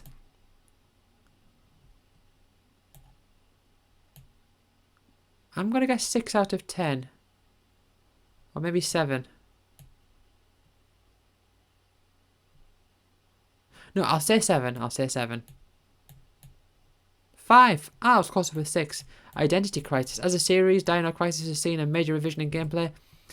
With every release, the original Crisis PlayStation was a stiff but intense Resident Evil clone. Crisis 2, again PS1, revamped the game's playing to more focused and action, less on key hunts. Crisis 3 in turn is a fusion of its predecessors.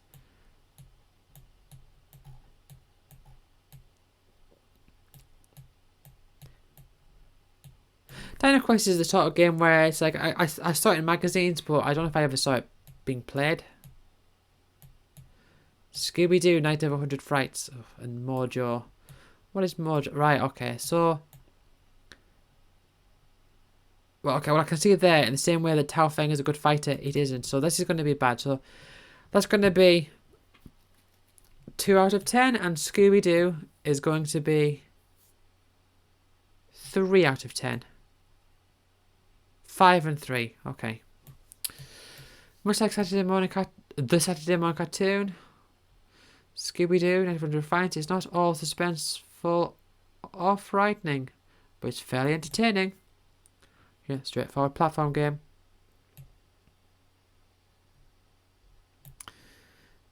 So, what is this then?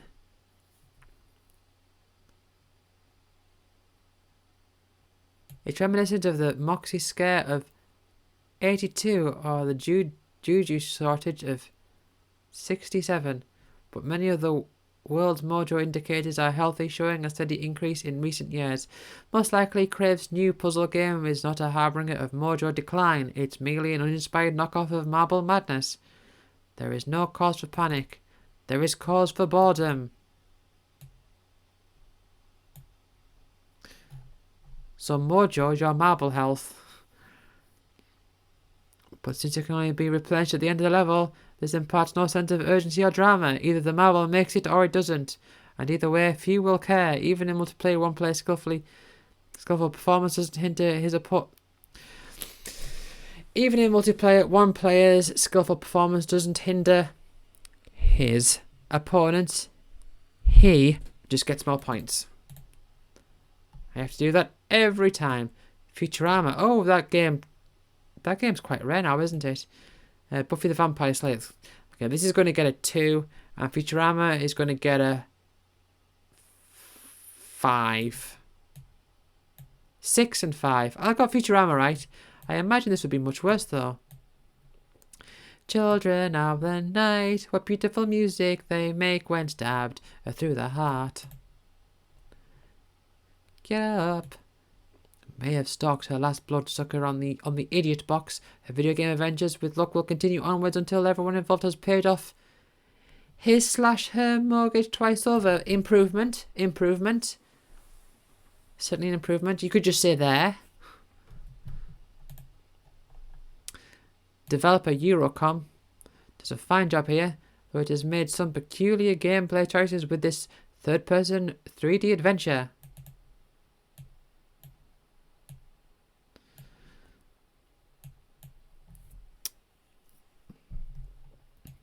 Developer UDS gleefully crams every platform and cliche it can into Futurama. Can you collect stuff? Does the pub wear a funny hat? Do you get to jump on a series of platforms to pull a lever to allow you to jump on more platforms? Is the grass green? At any point in time, does Futurama allow you to jump on the back of an animal that's, say, crossing a body of water? Do bears do their dirty, sinful business in the woods? Yeah, we get the point. We get the point, Greg. Greg Orlando. Oh, no. I'm not looking. I don't care about these games, but I'm just gonna... Oh, my goodness. How can I guess? Madden NFL Fever is going to be 6, and Madden is going to be 7. 9 and 6. Well. Moving on. Oh, more football. Well, more sports. ESPN is going to be 6. NHL hockey is going to be 6, and NHL 2004 is NHL. That's ice hockey. My goodness, how am I supposed to know? How am I supposed to guess this? NHL, that's going to be 7. I can't even remember what I said for the other two. I said 6, 6, 7. Right, let's do this. 8. 8. 8. Yeah. I cannot care less. Freedom fighters. Some shootery stuff. I forgot to guess the score. I'm going to guess 6. 7. Norwegian team, and what's over here? Oh, that's the end of it. Okay. Fighting communism one bullet at a time. The capitalist propaganda strikes again. The most interesting thing about IO's interactive latest digital melodrama is also its most paper-thin and eminently forgettable yet bizarrely iconic storyline set in the alternative reality where the Soviet Union has won the Cold War and invaded the US for a communist takeover. The game takes place on the front lines of battle-scarred New York City, overrun with tanks, turrets, and a cornucopia of hammer and sickle flavoured propaganda. Cutscenes and nude broadcasts tell the story of an invading pinko government concerned for years by the plight of poor Americans, people suffering under a corrupt regime. Unlike, of course, what we have in the real world today, where you'll never see propaganda in newspapers for anything ever. It's purely fictional. It's only the communists who do that. Beyond these thematic generalities, however, it quickly becomes clear that in Freedom's world, plot and character take a distant backseat to making the guns go clack clack and untended explodables go kaboom. Hold on, isn't this game called Freedom Fighters? I was thinking the most on the nose name that you could think of. No I in team. Oh, hold on. Shouldn't you be fighting for the values of the individual? What is this? Communism?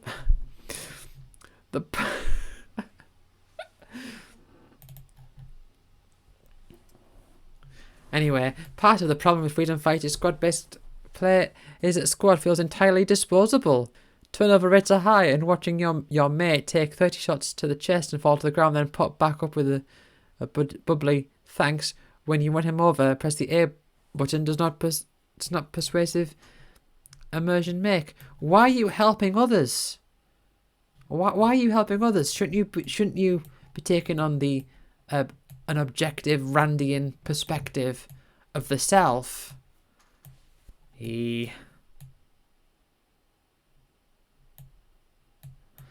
Anyway, that's that done. And here we have... Oh, is that Xenosaga? PlayStation 2?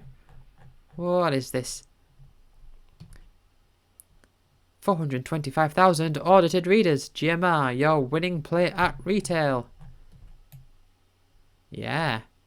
There's GTA. And there's GTA. And there's Xenosaga.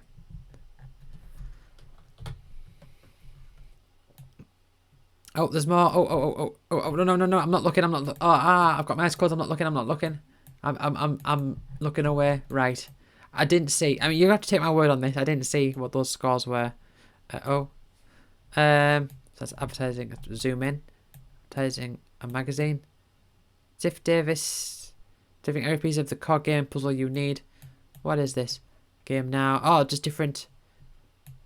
Hey, don't advertise PlayStation magazine. What you doing? Right. Let's judge these. Outlaw Volleyball. I'm sure their score for Outlaw Volleyball will be purely logical.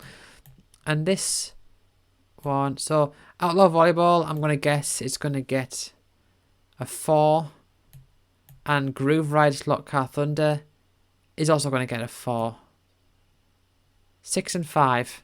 I really underball it, don't I, sometimes? Such a handful of fancy slot slot car costs strewn about in a variety of familiar domestic violence. Read bedrooms, living rooms, kitchens. Groove Rider puts the player up against nasty AI opponent in a twitchy contest of eye-hand coordination. Eye-hand. Never seen it that way. Or heard of hand-eye. What enables the game's brisk pace is Groove Rider's supremely simple control scheme, which rewrites the triggers to change lanes and the analog stick to accelerate, and the A button to fire weapons. It's simplistic yet, but Groove Rider is far from easy. So yeah, it does look like a Skill Electrics type racetrack where you're on a path apart from where you can jump between. Anyway, history of the Kozam session. Online player is a new way to go as it provides fun in meaty chunks not found in solo player. Alright then. And here we have Alter Echo and NHL More Sports. NHL hits, I'm going to guess it's going to rate it 7. I see I'm upping up my guesses now. Alter Echo. 6. 5, 8. Ah! That was 1 out. The name Alter Echo might make you think of an enticingly absurd hybrid of two classic Sega franchises. Yes. I was thinking the name Alter Echo sounds familiar. Although Echo the Dolphin is spelled ECCO. And it's Altered Beast, not Alter Beast. It puts Devil May Cry Dance Dance Revolution into a magical blending machine. Oh, it's like 2 genres mixed together. Echo. See, so this magazine is very fond of shortening the names, of just calling it by like the last name or whatever. Echo is well-intentioned action game. Case in point, early on the hero gains the ability to stop time and kills his enemies while they're in stasis. When this happens, the game basically becomes an abstract version of Revolution. I'm not familiar. And here we have some spots. Some spots that people are performing. Let's zoom in up here so I can do my score guesses. Rewind. Oh, are they finished? Top 8 games from Xbox Nation 009. Because 10 didn't really fit. And there's a bunch of games there. They all look very grey and brown and murky, don't they? And and we're getting towards the end, so we're getting all these now.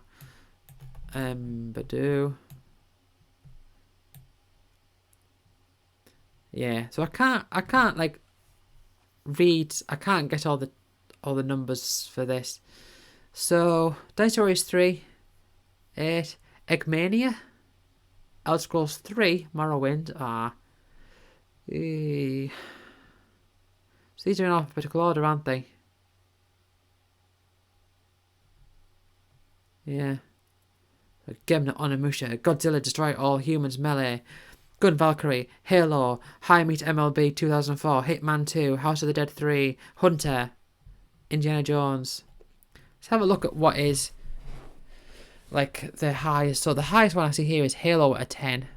Are there any other 10s? Oh, Steel Battalion, a 10. I know the 10s. You can tell 10 easily because it sticks out. Are there anything? Okay, so they've got Sega Sonic Slam as 2. They've got a few 2s here. Have they got any 1s?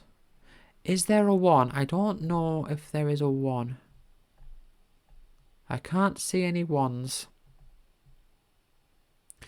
Steak is 2.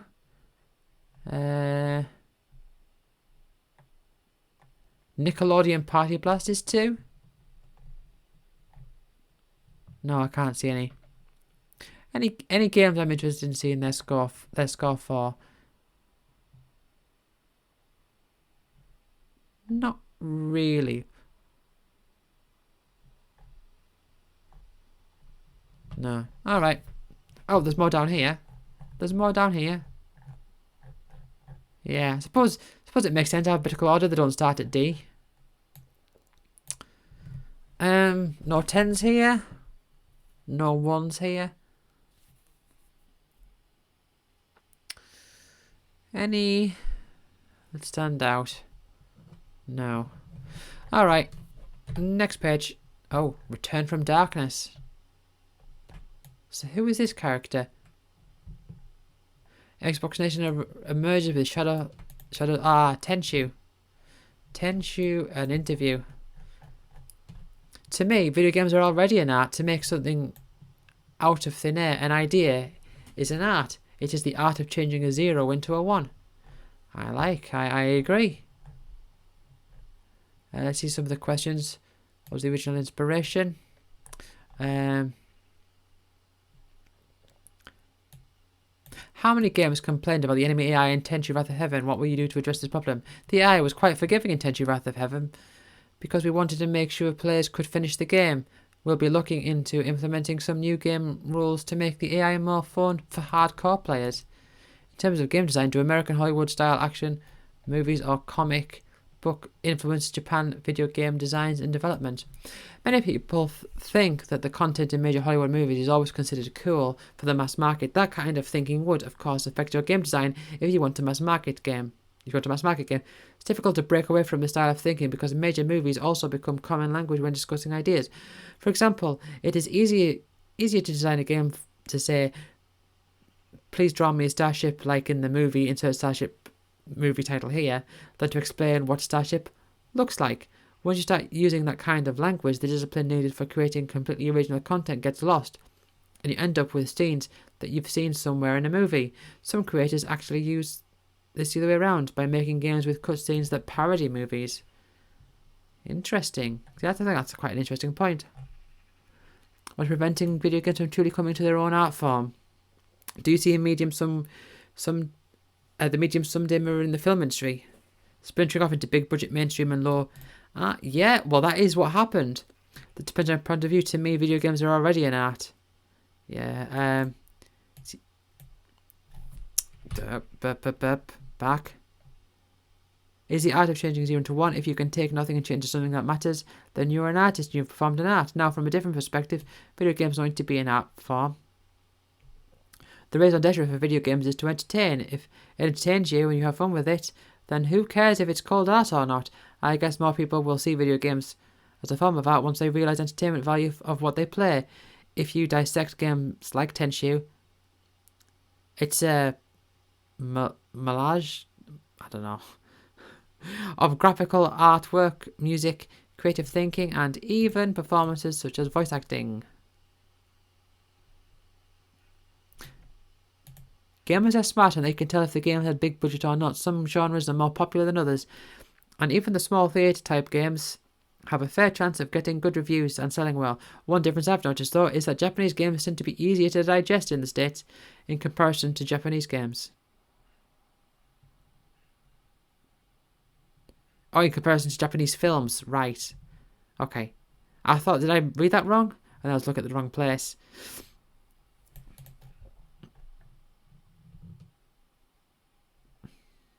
The amount of heart, effort and devotion being put into creating even 1 minute of gameplay is beyond what most people imagine. I like that person. What's their name? Tad Hori. I'm liking what they're having to say. Want versus need. Do you need these things or do you simply want them? The answer is neither. You don't want or need either of these things. So number 5 just looks like a bad controller, like a third-party controller. And 4, Corpse Fallout Detector.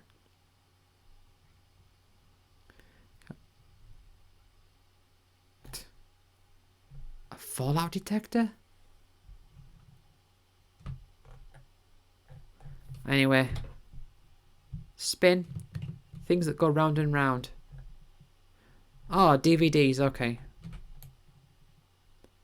And CDs. A Grape Drop, Madlib, Comic Book Confidential, Breaking, Music, Super Furry Animals. So they're advertising Futurama Series 2. And it's describing the events of that. Alright then. Is this user? Inbox, yes.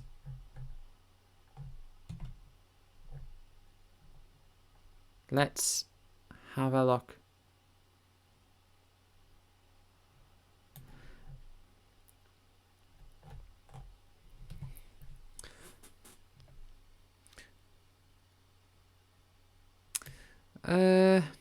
I think this is the first time in recorded history a magazine has come with a comic book and a vomit bag. If my memory serves me correctly, the two games being advertised are Batman Dark Tomorrow and Superman Man of Steel, respectively. If my memory also, again, fulfills its purpose, you and several other publishers rated these two games below average, which got me wondering, do developers know what their game is going to be video feces and must resort to flashy advertising and quick gimmicks to get the consumer to buy the product?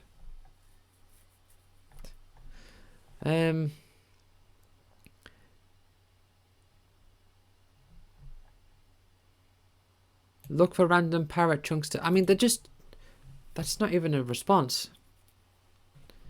It's so hard to see, like, what the bold text is versus the...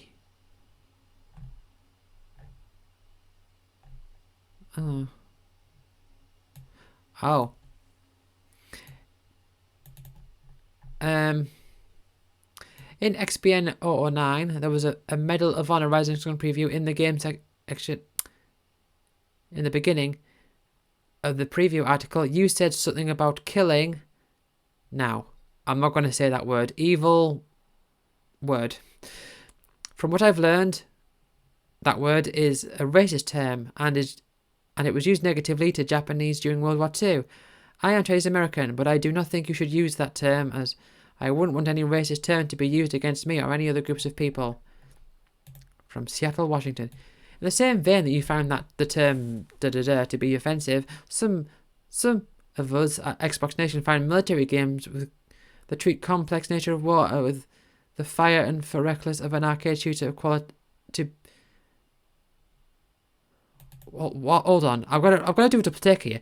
In the same vein that you find the term, that word, to be offensive, some of us at Xbox Nation find military games that treat the complex nature of war with the fire and forget recklessness of an arcade shooter to be equally as offensive. It used to be that war-themed blaster-thongs only hinted at the nature of its politics by using approximations of real life. Enemies with military shooters and graphical realism currently in vogue. Developers should treat real-life matters with care and respect. That said, even if it was simply to make a point, we apologise for using such a heinous slur. Okay, so they sort of like twisted that around at the end, but at the start of that, it sounded like they were saying, well, you think that's offensive. I think bad games are offensive, so we're the same. Like I thought they were going down that route, and I was thinking, oh, this is going to be bad, but they didn't quite go down that route. I'm glad to say. So this person's wanting to know about Fable.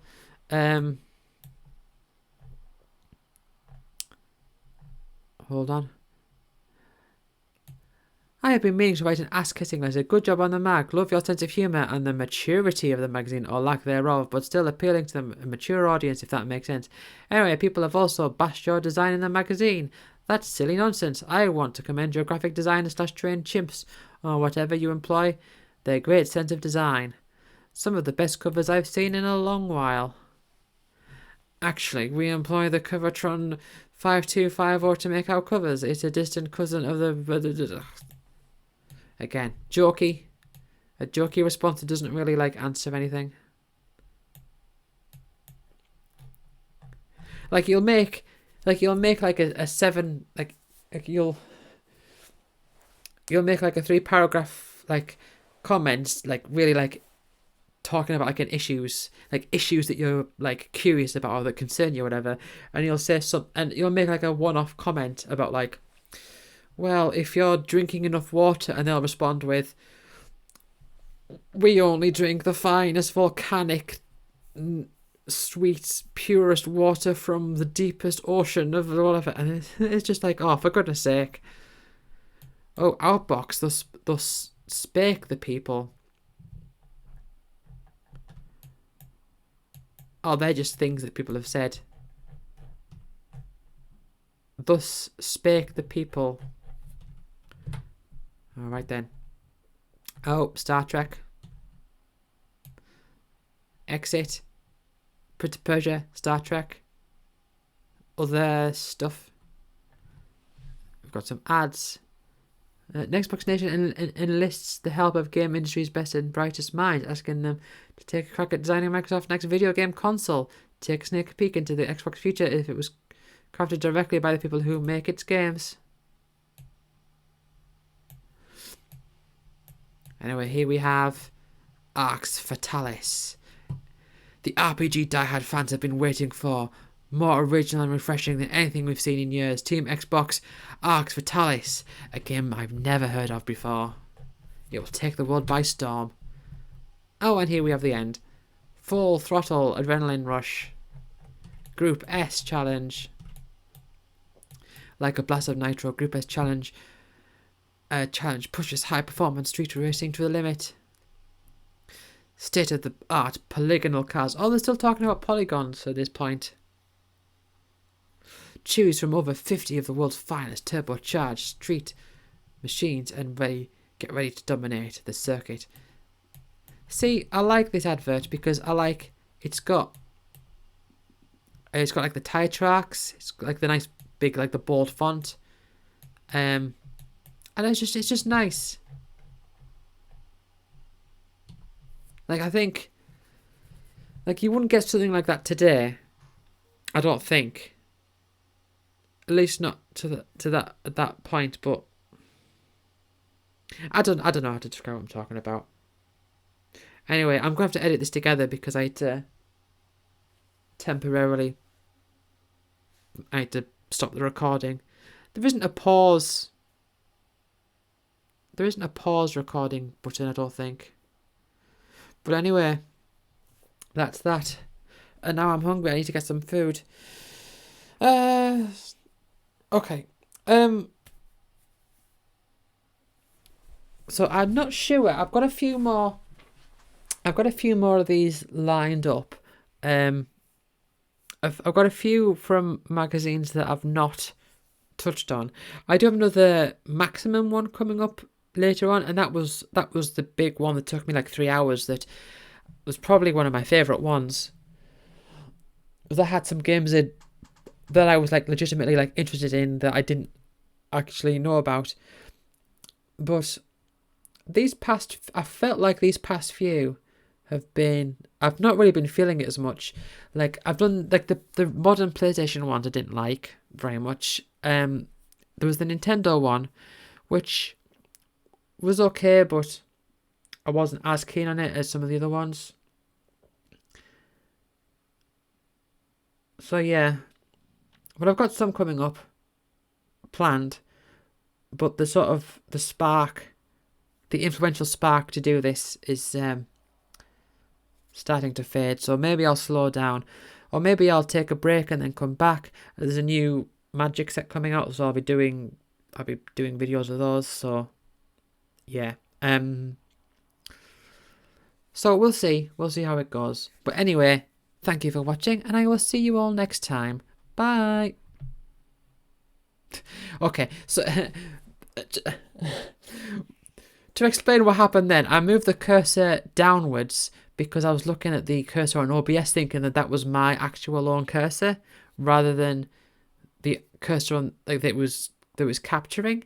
So I moved down, and then I was like confused, like, where's the cursor gone? Right, okay. I'm in this video now. Bye.